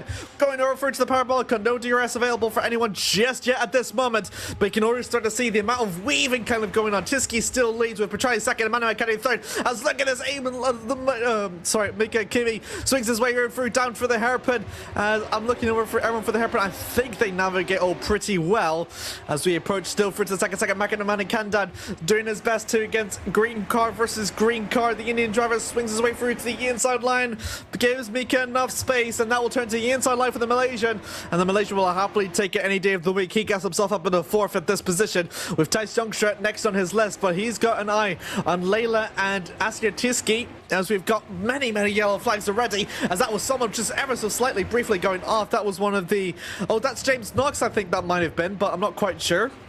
We push her through to the final 2 corners, and it's Tiski that leads with the Italian of Leila in second and Thijs Youngstra in third. So Leila doing actually pretty well to honor the P2 at the very minute, but Thijs Youngstra, who's not quite, not sure if he's won a race before or not, could be eyeing for his first though, but Leila Petralia nearly goes off into the first turn. Very lucky that she's managed to keep it under control as they approach through turn 2. Is seen further back though, that could almost have been a move, but not quite, as Jerry Van Bassel is doing his absolute best to make his way through the pack. He's already up in the 7th place, having started from P15, already taken half of the cars en route to the lead. But my goodness me, what a battle that this has certainly been. We got quite a lot of people that were involved in a bit of mishaps though, as Thijs Youngstra in a bit of a battle with the car behind of Mika Kimi though, as Leila Petragle has got mauled by Van Bussel is out. Oh, Van Bussel's out, and that's going to be our second retirement. The race 1 winner has unfortunately retired again. What has happened to him? Because he was doing so well. We were praising him just a few minutes ago as Leila Petragle swings her way, trying to look her way round for the outside, but couldn't quite do so as Mika Kimi gets into P3. This position is jostling all over from the place. Ben Skinner has made his way past Jamie Clump, as now eyeing for James Knox next on his list. What is going on, Lorenzo? There's just so much stuff going on. There was a lot happening in the first 2 laps. I wasn't able to get my word in. We saw people go 5 wide on the first lap, and Rekinalia immediately went out. Mihalovic and Tevich also crashed out on the first lap. Jerry Van Bussel is now out of the race. We're not sure if it was a disconnection or a crash. We saw people like Eric Brenner lose now positions. We saw Leila Petralia there battling with Thijs Youngstra, who's climbed massively, or I won't say massively, but Thijs Youngstra up in P2. And Mika Hakimi, something has happened there as well. That's one of the cars from the back. Who is that? Was that Eric Brenner? Mika, I think, and Eric Brenner. They're both dropping down for the order. Eric Brenner continues on 4th, but unfortunately for Mika, I think he's hit the wall, and it's going to be a retirement, I'm afraid, for the Malaysian, which is very devastating to witness. I don't think there's any other ones people dropping. That's Manamani Kanda, that might be dropping though. I think he only just loses a couple positions though in the process. That's very unfortunate, especially for how well of a start that he's done. But the race continues on ahead. We're seeing the battle between Hayek and Matchlik for P12. Still side by side between the 2 drivers from the Czech Republic battling it out. And Hayek, I think, just about has the overlap a little bit. Still gives Matchlik the space though, but later on the brakes, Dan goes and luckily fends him off and holds on to P12. Yeah, Thijs Youngstra has also overtaken Asja Chiski for P1, and the gap has already increased massively between the 2 of them. It's 5 tenths between the Dutchman and the Spaniard. So Thijs Youngstra looking for his first win this season. Has won previously last year. I think it was either 2 or 3 wins, and hasn't won yet this season. I think he's very eager to, and he's now gotten out of DRS range from Asja Chiski, so I think he should be safe from the Spaniard. But at the same time, the Spaniard is safe from the Italian of Leila Petralia in P3. But Leila Petralia, she's got a bit of a train behind her in James Knox and Christian Glomsetter. Manamani Kandan a bit further back, he's got a bit of a train as well behind him in Skinner and Silagi for 7th and 8th. And then it's a lot. There's a lot of free car trains. Obviously, we have the two spearheaded by the Hunter Burgess and a couple more in the back, but I think this one by Leila Petralia is going to get broken up immediately. James Knox makes a move on the inside of the Spitsker, 4P3. Leila Petralia isn't able to make the switcheroo stick. Oh, and that's Mani Kandan going wide into the distance, and that's Dan Hayek falling down as well, so something has happened to the Czech driver. There's two cars on the outside there. We see Dan Hayek here dropping down. It's 21st now, so something must have happened. I think a couple other drivers dropped down as well, so we didn't get quite a good look on what happened. We just sort of saw from a distance before panning to Dan Hayek, but we're going to take a closer look now. We've got quite a number of replays to look for. So that's the incident that we saw ahead, and does rejoin. Whoa. Yeah, that's a very reactionary incident, I think. Fox Esports, I think that was Hockenheimring, I think, reacting to what was ahead of him, and Dan Hayek just caught at the tail end of that. It was just... It's pretty ugly to witness that, but we'll look for ahead. This is Ben Skinner, who's got the Aquila Racing driver behind. Oh, goodness me, bit of a slide. And joins...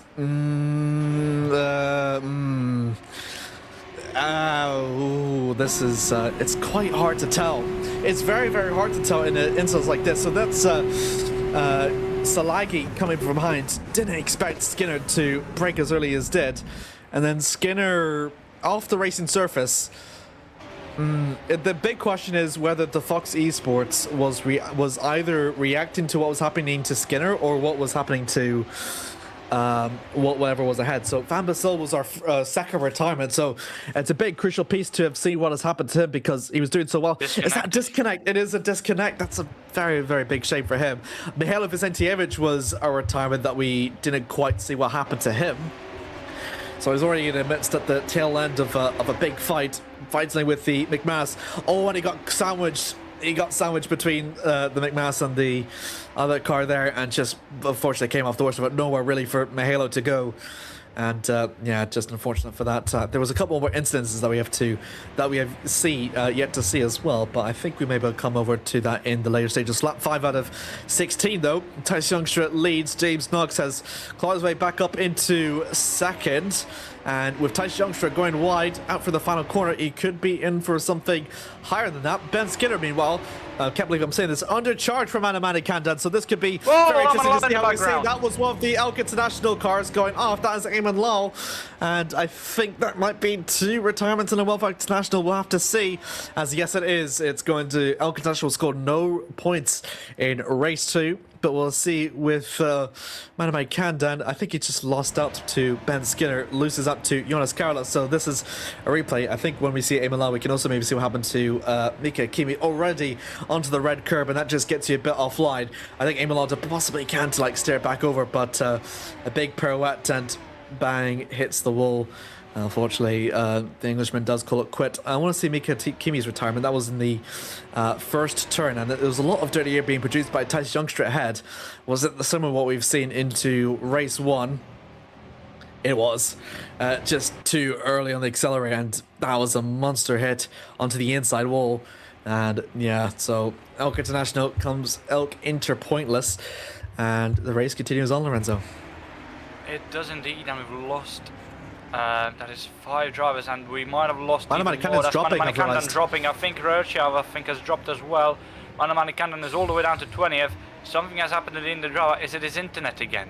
Jamie Klomp seems to be dropping as well, potentially.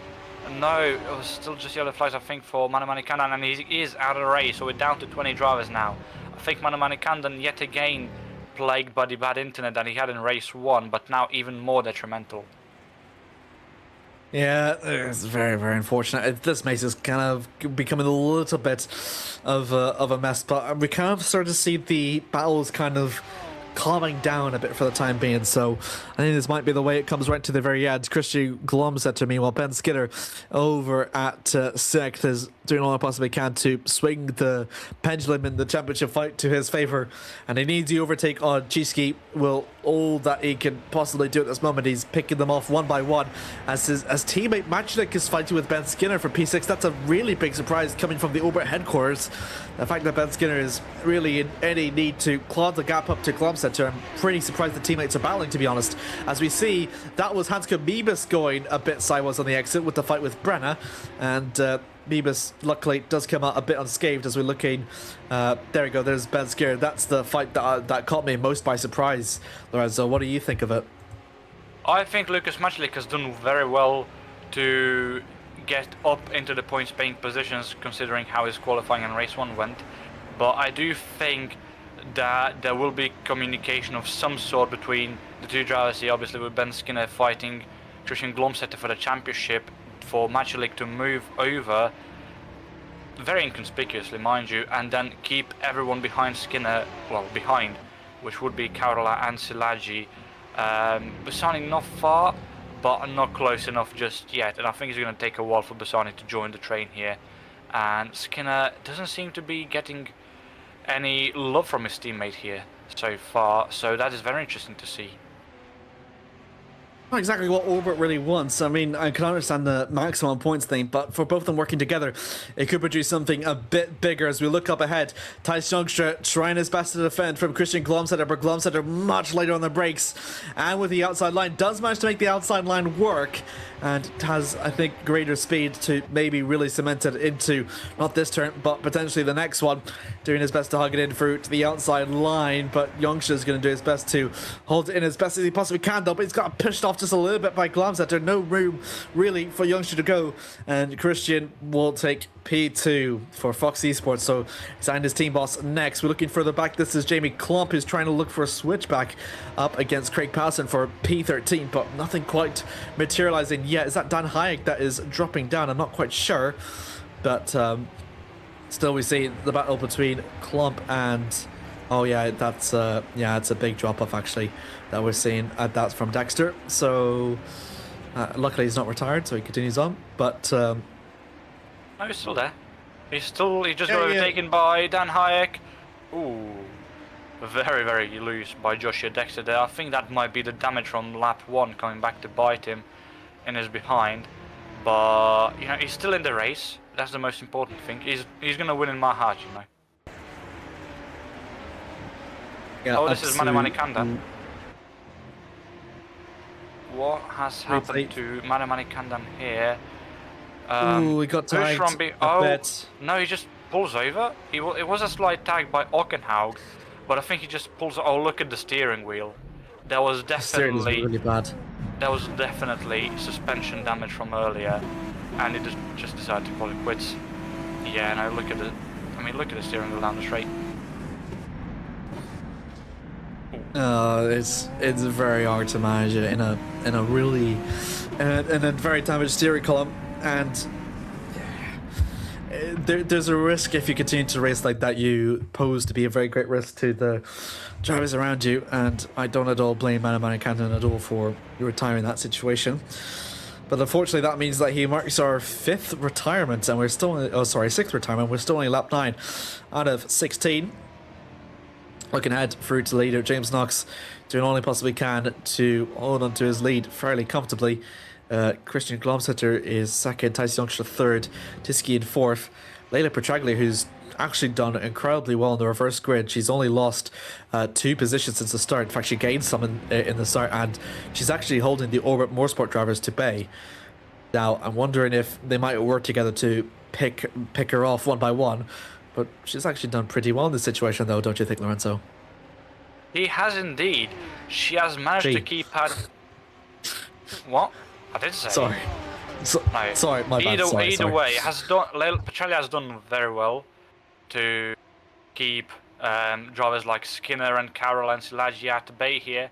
But I think Skinner now...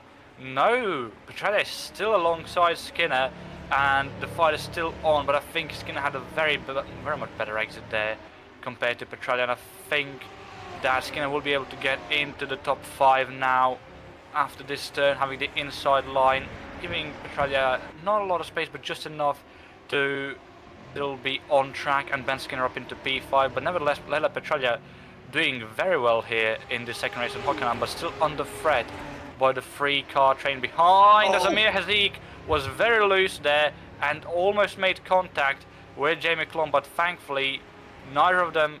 Oh, no, never mind. Oh, hold the brakes, thank you.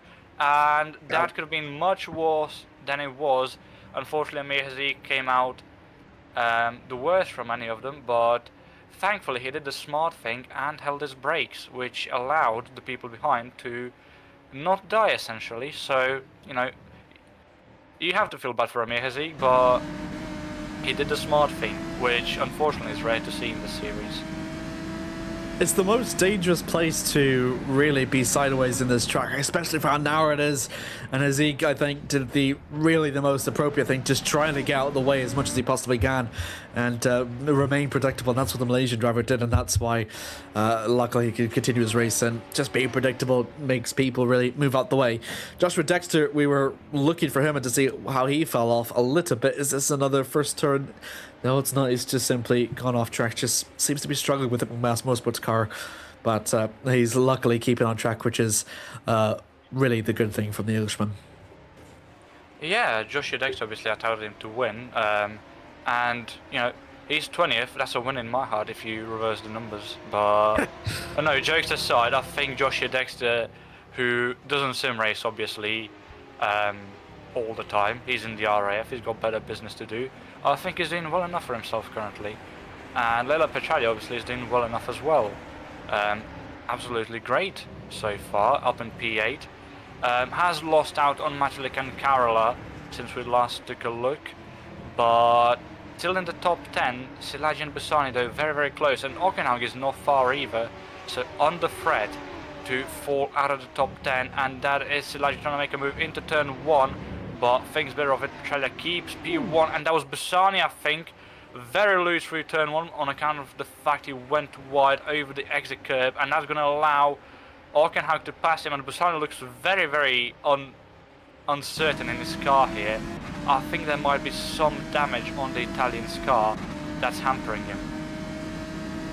Yeah, I think we've got Commissioner Edward that Leila was suffering a bit of damage up ahead, so that's going to explain her drop of 4 as she goes immediately defensive against Salagi, and she could be in the midst of losing 2 positions here as she's in the midst of an intense battle to retain P8, but there's only so much I think that she could do to defend as she's already been beaten by Orbit and Kerala. That it could be the same thing against Salagi and Hockenheimring, but she's doing absolute best to hold it on through, trying to do every trick she possibly can onto the book to keep that green car at least within that point scoring position. She's the only HBS actually in the point scoring position. Could be in course for, I don't think HBS have gotten double points finishes this season either, so this could be a remarkable achievement for Leila, for also the first time in her career if she could pull this off.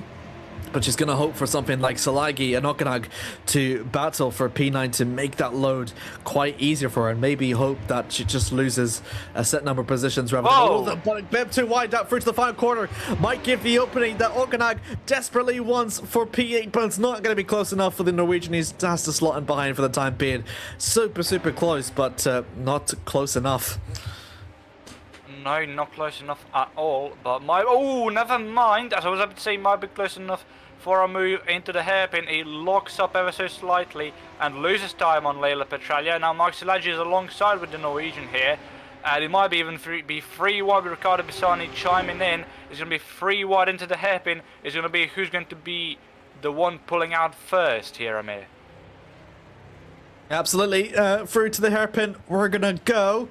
And Bassani jumps a couple positions up into P9 from that move. Very, very impressive there from the Camera Racing team, as Edward Hunter corrects me that Manama kind of did score double points back at Spa-Francorchamps. My apologies, Edward Hunter. But continue on ahead through to the second sector, nearly approaching for the third. A bit wide though for Bassani, and Hockenheimring swing his way right through to the outside. He's not going to be quite close enough to make the move done, but I think it might be. No, he's not enough to be side by side either. So Bassani just about holding the P9, but the big beneficiary from all this, Lorenzo, is Leila Petralia. The more they fight, the more that she holds on to P8.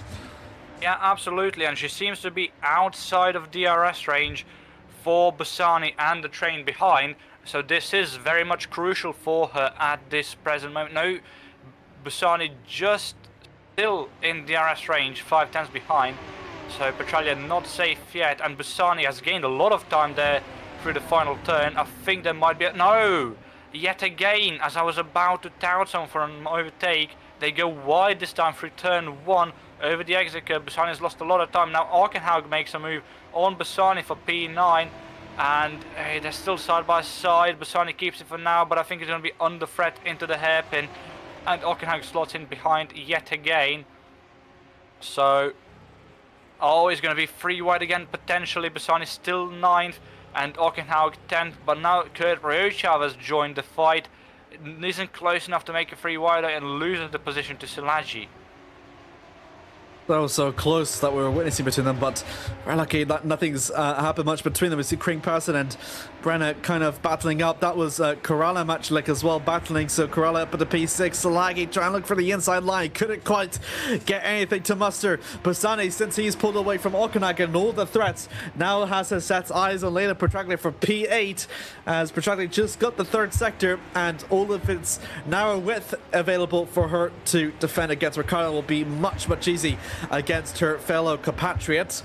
On the exit though, Bassani a little bit tail happy though. It's just really showcasing the eagerness that Ricardo wants to get P8 as he navigates through to the final corner and still has to worry about Hockenheimring. Hockenheimring has been completely over with Silagi and Rutjov, and it's now gone down to a single file line, and we find Leila Petraglia once again under immense pressure from the cars behind. She could be losing out on a couple of places if she doesn't play her cards right, but Tom will certainly tell if she does so. Into turn 2, we're going to come through round for the exit into 3. We're pushing through to the Parabolica. DRS available for Bassani, DRS available for Hockenheimring, for Silagi, for Rocha, for all the cars available. And Bassani is going to be the one that's going to make the first move against Leila. Holds on right after the inside line for the Parabolica. Hockenheimring is going to follow on through suit, and Leila's lost 2 places. She's going to do her best to fight her back though. Big contact though between the Foxes, and she's been shoved off though by Hockenheimring, and she loses and goes off the grass and will unfortunately rejoin back in P12. That wasn't really good, was it? No, that was most definitely dubious, and we can take a look at the replay of what exactly happened, but I think that should come after the race because there's still a very massive fight for P8 here, but now without Leila Petraglia. Bassani is very close to Hockenheimring, who's not far in front from Silagi, and Kurt Roche a bit further behind, but it's still there. Hockenheimring, there might be some damage on that Fox Esports car now. He's gone very wide there, and Bassani is very close. I think he might be on for a move. Oh, very close there by the Italian, but this is not really a part of the track where you can overtake, and Bassani is going to have to sit behind by this time and try and find an opening, but he's biting too much. It's the final lap, and he's lost too much time on the Norwegian there through the final 2 turns. Yeah, at the moment we're approaching through to the final lap of the race though. Knox has still managed to lead. I think Glomsetter has been 4 tenths away. He's just been picking off the lead ever so slightly, but I don't think anything will quite materialize. We'll still see as we approach our through to the hairpin, and actually Christian Glomsetter is a bit within breathing room of James Knox as well. We could be seeing a last chance fight for the lead, Lorenzo. It could come down right to the very wire between the Norwegian and the Englishman. James Knox has done well to recover from where he was in P14 and back into the lead, but Glomsetter has done something very similar in that suit, and he's going to throw everything in the kitchen sink at James Knox, but I don't think anything will be close enough to materialize as they approach through to the final sector. No real overtaking opportunities, nowhere close for Glomsetter to really make a move, to make last chance opportunities at the moment, and James Knox through to the final 2 corners. It's going to be another race win for himself and for Hot Performance Engineering. Through to the final corner, James Knox is once again a race winner in FS2 as he wins the sprint race at Hockenheim. Christian Glomsetter makes it through 2nd place with Thijs Jongstra. It is an Emerald Overdrive 3rd place, and a great recovery from what they've had at a pretty poor qualifying that they had at the start. Ben Skinner manages to finish in 4th, so we'll see how that goes for the championship margin wise. Tiski in 5th, Corral in 6th, Matchalik 7th, Bassani in 8th, Hockenheimring 9th. Kurt Rochov manages to score points upon his FS2 return with Silagi in 11th, and Leila Petraglia does manage to finish in 12th at the very last moment with all the damage that she sustained. She's very lucky that she's managed to get points for the very last moment, so a very impressive drive from her. With Craig Passon P13, Eric Brenner is the first time in Formula Sprint 2 that he's recorded double points finish for his end, and Jamie Clump for Frechenera completes through our top 15. Yeah, there was a lot going on there on the final lap behind the leading pack. Ben Skinner passing Yasir Shiski for P4, and there was a moment where Magnus Hockenheimring dropped from 8th all the way to 11th and then climbed back up past Silagi and Roichav into P9, but wasn't able to pass Bassani. So if we could take a look at that, that would be very much lovely. Look over through to the replay. Yeah, I really wanted to see it as well because it was quite a weird move that Hockenheimring does, especially for that car. I'm just wondering if it might be a bit of tunnel vision that we were seeing. He pushes her twice actually, so it's quite weird. I want to see it from Hockenheimring's perspective if possible. So here we go, replay. So he's got the eyes on Bassani here. Is he going to look for one nudge there and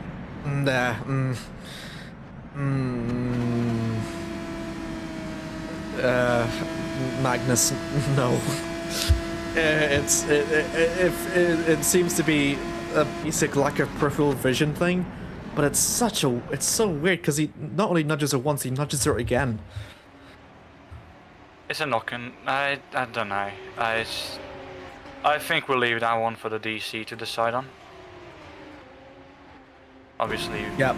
Oh, and here's Leda, so already suffer from damage, so quite much to do there. I think Hockenheimring thought he had her clear. I think Hockenheimring thought he had her cleared at one point, and I think Layla was just desperate to get the. Get the position back, but I feel like that gap was closing though, so I think Hockenheimring should have known that there was a gap there that Layla could have done and just maybe done a little bit more to avoid.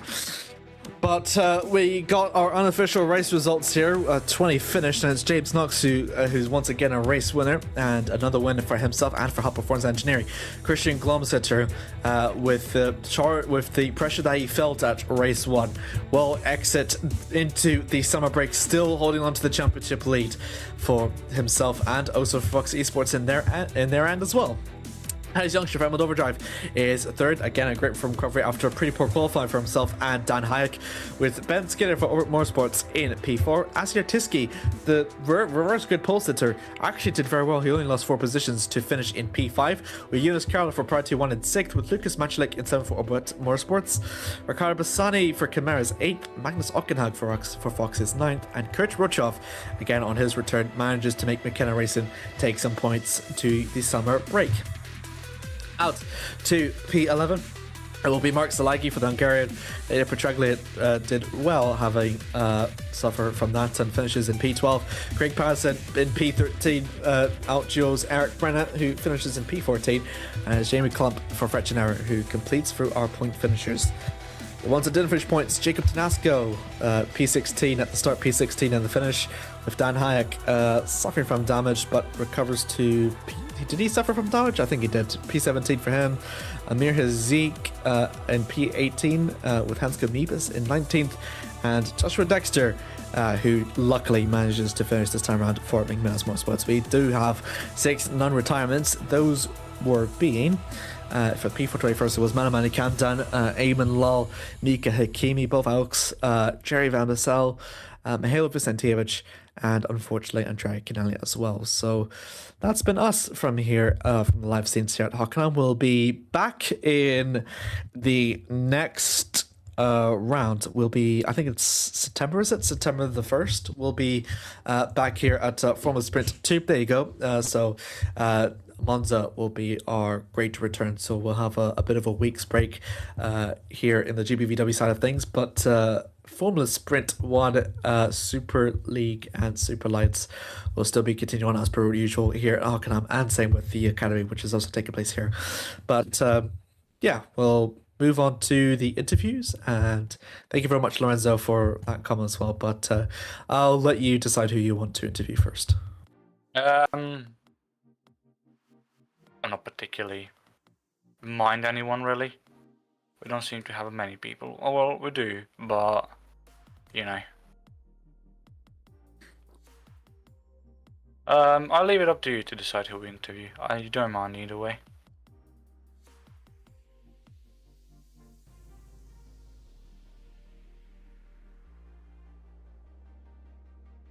Yeah, my apologies. I was just having a look through some things.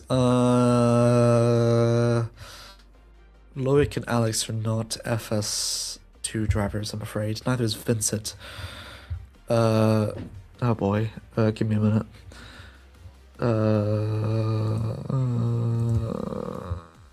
I'll bring in James. I was bringing James. James? Hello. Oh, James? it's nice to hear some silence. Hello. That was Hello. loud. Hello. Um, Hello. You, I don't think we've got Jerry here, but a podium in race 1 and a race win in race 2. I think both times I think you must have felt that you're under quite a bit of pressure to hold on to the lead in both cases. One time I think you just came off short ever so slightly, but the second one I think you've persevered luckily. So yeah, how did it feel? I think you imagine it must be a pretty good race overall for you, from your perspective, I imagine. Yeah, it was good. We're happy to get pole again. And then race 1, actually I had Jerry send it down the inside at turn 2. Obviously aggressive for lap 1, but again, completely understand. Had to move out the way of that one. Sat behind him for a few laps, made my move. Pulled a little bit of a gap, but I just really struggled to stay ahead of the guy. You know, he was quite quick, and he caught up to me, made the move with 2 laps to go, and the rest is history. So yeah, fair play to Jerry there. That was a good race from himself in race 1. Unfortunately, I think he disconnected in race 2, but you know, it would have been nice to have battled him in race 2. But race 2, just a whole host of things went down really. Right place, right time for me. Very lucky to not be collected in the lap 1 carnage. Just made my way through the pack, and took the win in race 2. It's oh boy, I'm trying to count how many race wins that you've got so far, but it's like another really added to your collection, James. It's your 4th race win actually so far this season. You are almost winningest driver in FS2 at the moment. And how do you feel? Yeah, exactly. How do you feel? We're now approaching through to the end of your first ever break actually here in FS2, and you're already into, I think, P7 in the Drivers' Championship now. So do you feel, with the 5 races left to go, where do you see yourself or imagine fighting for in terms of the drivers' standings wise? I think maximum I can get here is P3. I'm not sure if first is in contention. It would be amazing if it was, but I really don't think it is. You know, Christian's just been so consistent, and yeah, Ben is also with his comeback has definitely closed the arrears. But I'd say maximum P3, but I'm very happy with where I am at the moment, considering where I started the season. Just makes you think, though, had I actually started the season, it would have been, I think we'd be talking about something very different. But, I think sometimes things don't go the way you want them to, and I'm very happy to have been able to find my feet here in FS2 for the rest of this year. And, that's about where I see myself. I'd say maximum P3, but again, it just depends on the rest of the season. Lorenzo, any questions? No. Well, actually, yes, but it's not related to you as a driver, but you as a team boss, with Christian now getting a double top 5 yet again, and Ben also being in the top 5 twice, with them having a 4th place and a podium this round. So the gap hasn't really gone down in the driver standings, but in the team standings, you seem to have peeled off ever so slightly. Do you think you can keep that gap for the end of the season, or? Christian's been extremely consistent recently, and that's just showing. And Magnus as well, scoring points when we need him to, has just allowed us to increase the gap. It'll definitely be difficult, especially when you catch Lucas or Ben on a good day. They'll definitely be able to close the arrears, but at the moment it's looking quite equal between all of us. So it's going to be exciting, I think, going into the last half of the season. And we will hope to hold on, but obviously nothing is set in stone in racing, and we'll look to see what we can do. All right, that's all. That's all from me, really. Okay. Thanks, James. Thank you so much for your time, and I'm sorry I have to like drag you back in with the Wolves, but yeah, well done on your race win. And it feels like giving a puppy away. You'll be fine. Best of luck in Monza. Okay. Best of luck in Monza, and all the best. Cheers. Cheers, guys. See ya. Interesting analogy aside. Do we go for the man we just mentioned in Christian Glomsetter next? Bear with me for a minute. I just wanted to check. Christian, can you hear us? Yes, hello. Hello. I think it's been a pretty good race from your end. A P4 and a P2. I think you might be pretty happy with how both races have went from your perspective, I imagine.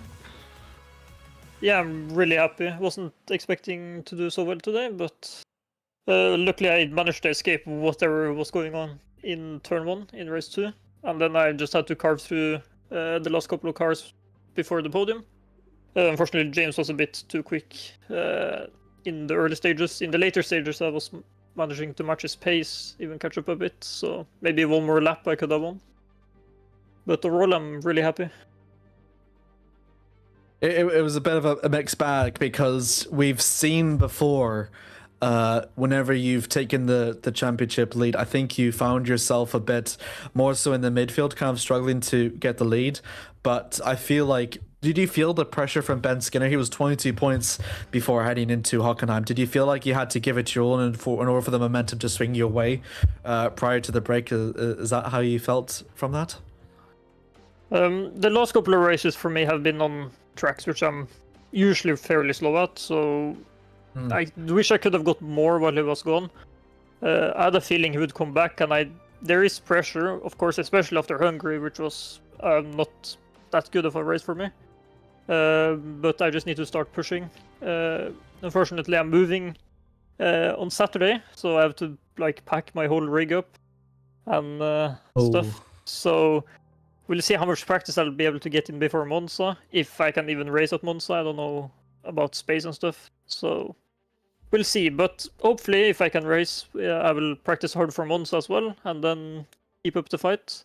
Try to keep extending. I was lucky today. I was able to extend, but I just need to keep doing this for the next 5 races or five rounds, and then we'll see what happens. And one more comment for the constructors. How have you and Hockenheimring both been keeping up with the likes of Machulik and Skinner?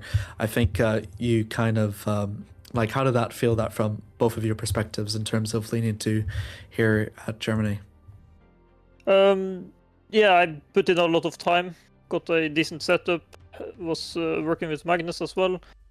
So we're putting in the time, trying our best to extend, but they are quick, so we need to just keep it up, I guess. Overall, it was a good race. Magnus did a good job today, getting top 10s. So we just need to keep doing this for the rest of the season. Is there any questions for our race to podium sitter? No, I think you could have asked anything I would have thought of, so no, I'm good. It's just I think I'm very curious about the big unknown that you have. You said you were moving in, but you said you're not quite sure if you're going to like make it from Monza, and you said to do a space, right? Yeah, we'll see. I'm moving to like student housing, so it's like a tiny room. So I don't know if I have space for a sim rig. So I don't know how my setup will be. I have no clue.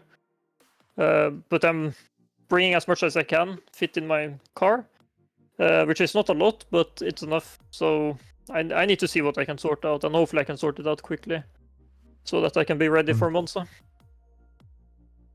Okay, yeah, that's going to be a pretty big amount. Hopefully everything does fit into your and your moving into student accommodation goes swimmingly, Christian. I know the feeling when I moved to student housing, but I hope it'll be fine for you. But Oh god, this is going to be curious and interesting.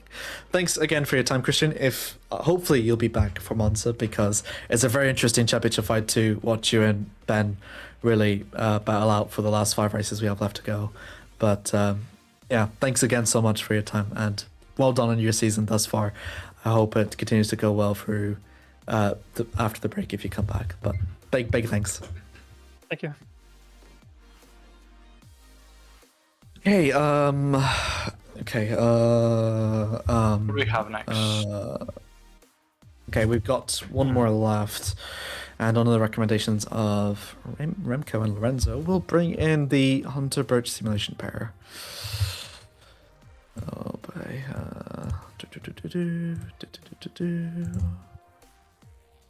Yeah, please bear with me for a minute. And I'll bring in Edward too. Edward, Layla, and Mano, can you hear us? Yeah, loud and clear. That's my line. It's a very good, I think a very good day for you all. It's the maximum points that Hunter Birch Simulation has scored this season. Layla, on your end, it's your highest finishing place in race 1. For you, Mano, it's your 3rd point finish as well upon for your turn. So I think I saw you two. What was the key aspect for how well that you two both did in race 1 specifically? Either of you can go first. I guess I could start. Yeah. I think, well, to be honest, Amir, there is a bit of a consensus that we could have done a lot more today as a team, just because the pace was very strong. We were able to hang with the front runners, which usually we'd get lapped by around this point in the race. So it was definitely very, very positive signs. And yeah, I think today, at least on my side of the garage, it was just a bit very. I think all the good luck that we had in Spa had to get offset by some bad luck today. So unfortunately had a latency issue in race 1, which put us down into P11.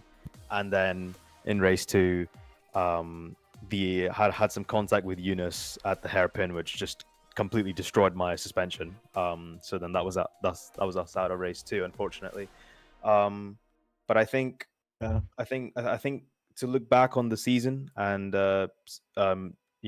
at a time where we would usually be really, really happy that we got points, that we're now actually being quite frustrated that we could have done more. I think that shows the upwards trajectory. So it'll be good to reset with the summer break and then see where we stand when we come back.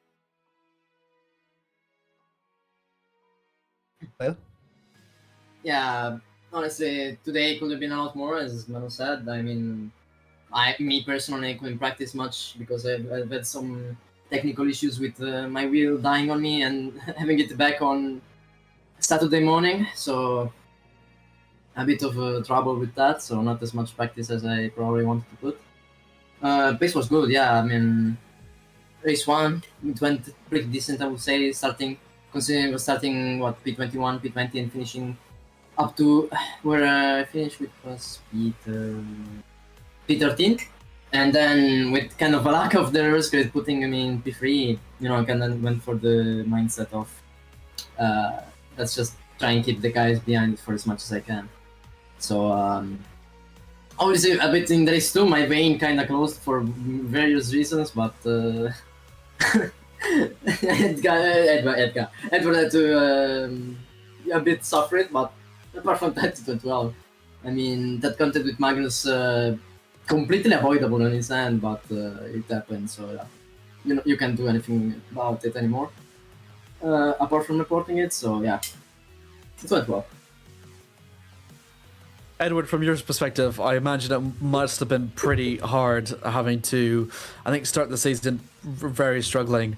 But do tell us how important that this race was for, not only just for both your drivers in terms of their careers this season, for sort of how they struggled a bit the races prior, but also for yourself, and if this could be a big momentum shifter that you've been really needing at Hunter Birch.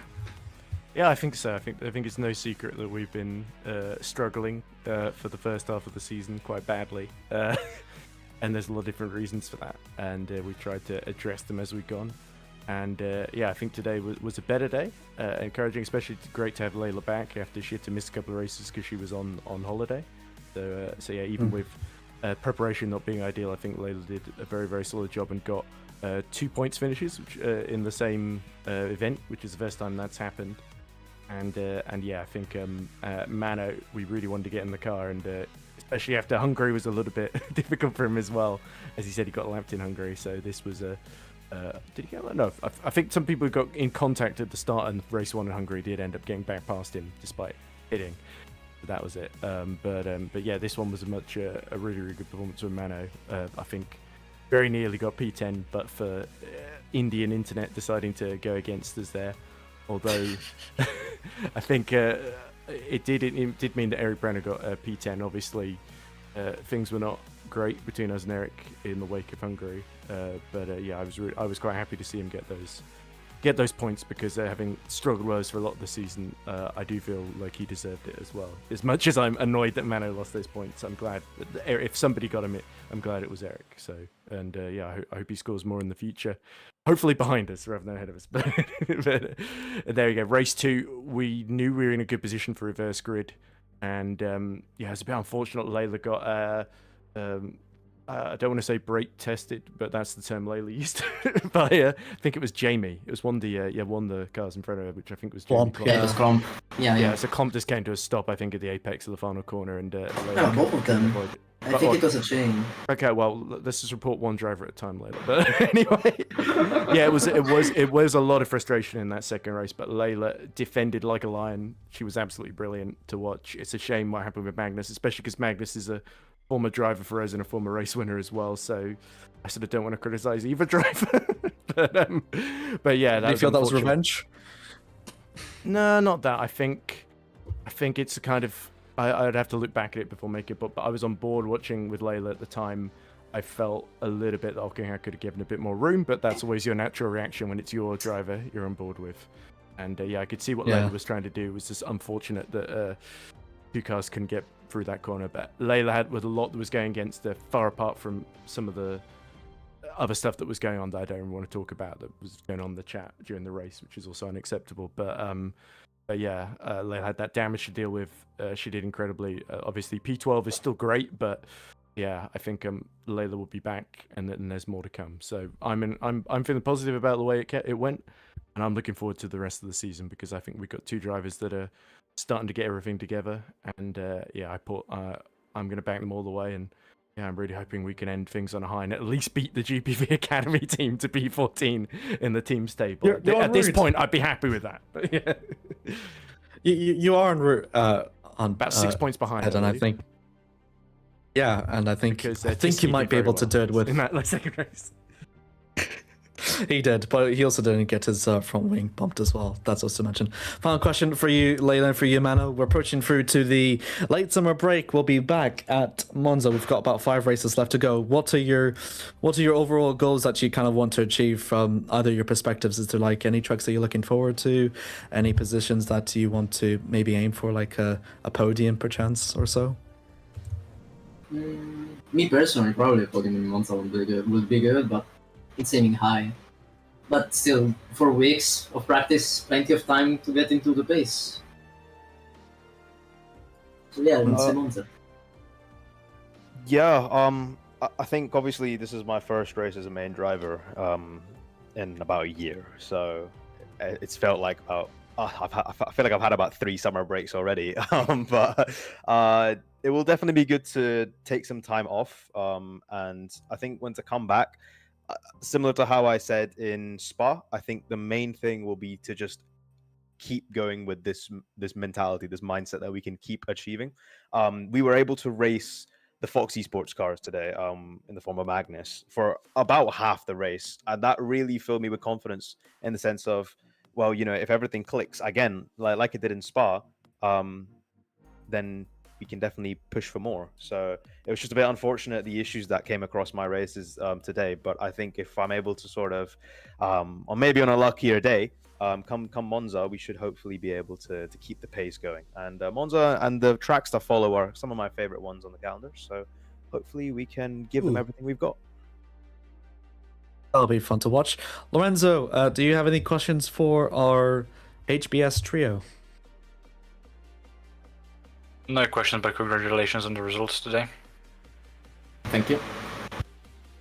Yeah, I think I'm out of questions too. Big thanks, Mano. Big thanks, Layla. And really big thanks, Edward, for the interviews. And honestly, I have to say massive congratulations on how well you performed at Hockenheim.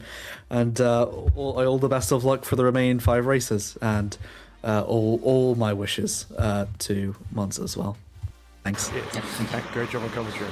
Thanks, Evan. Thank you so much, Amir. Thank you so much. Take care, guys. Thank you. Thank you.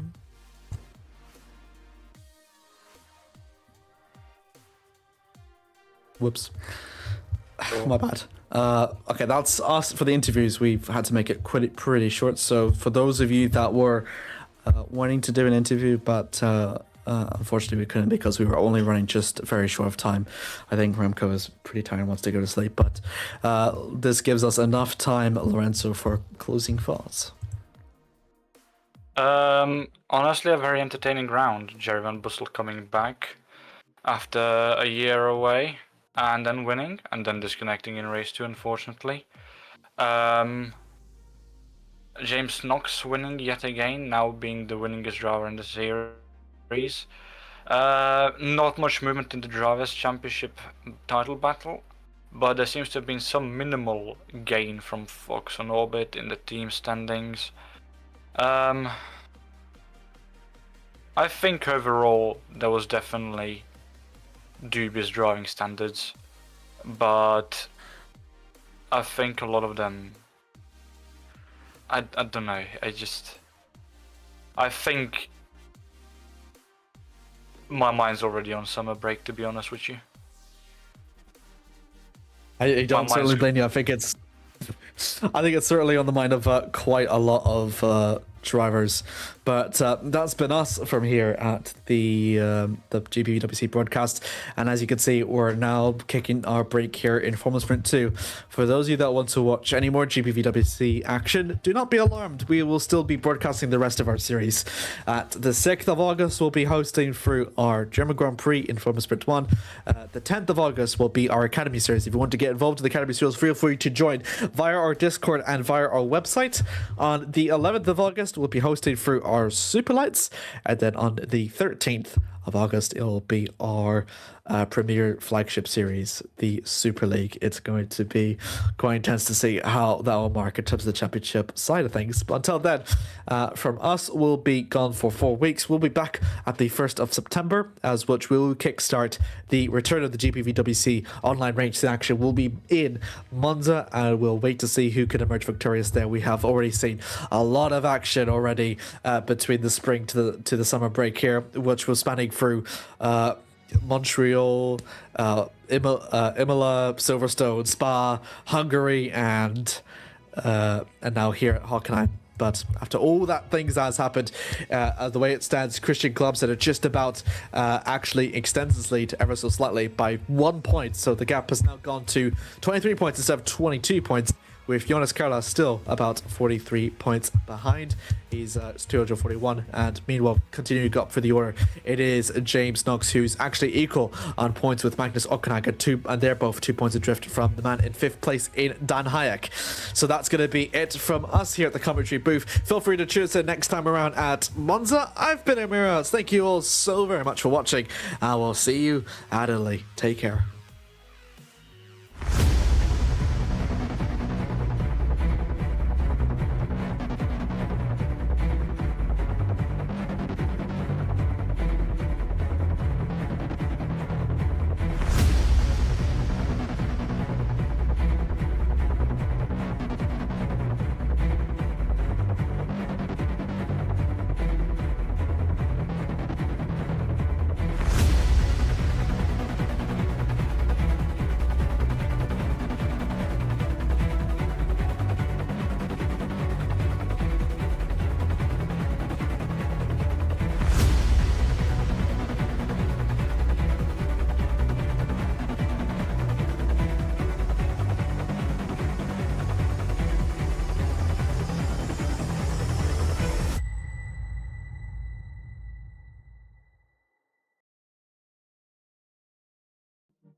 Thank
you.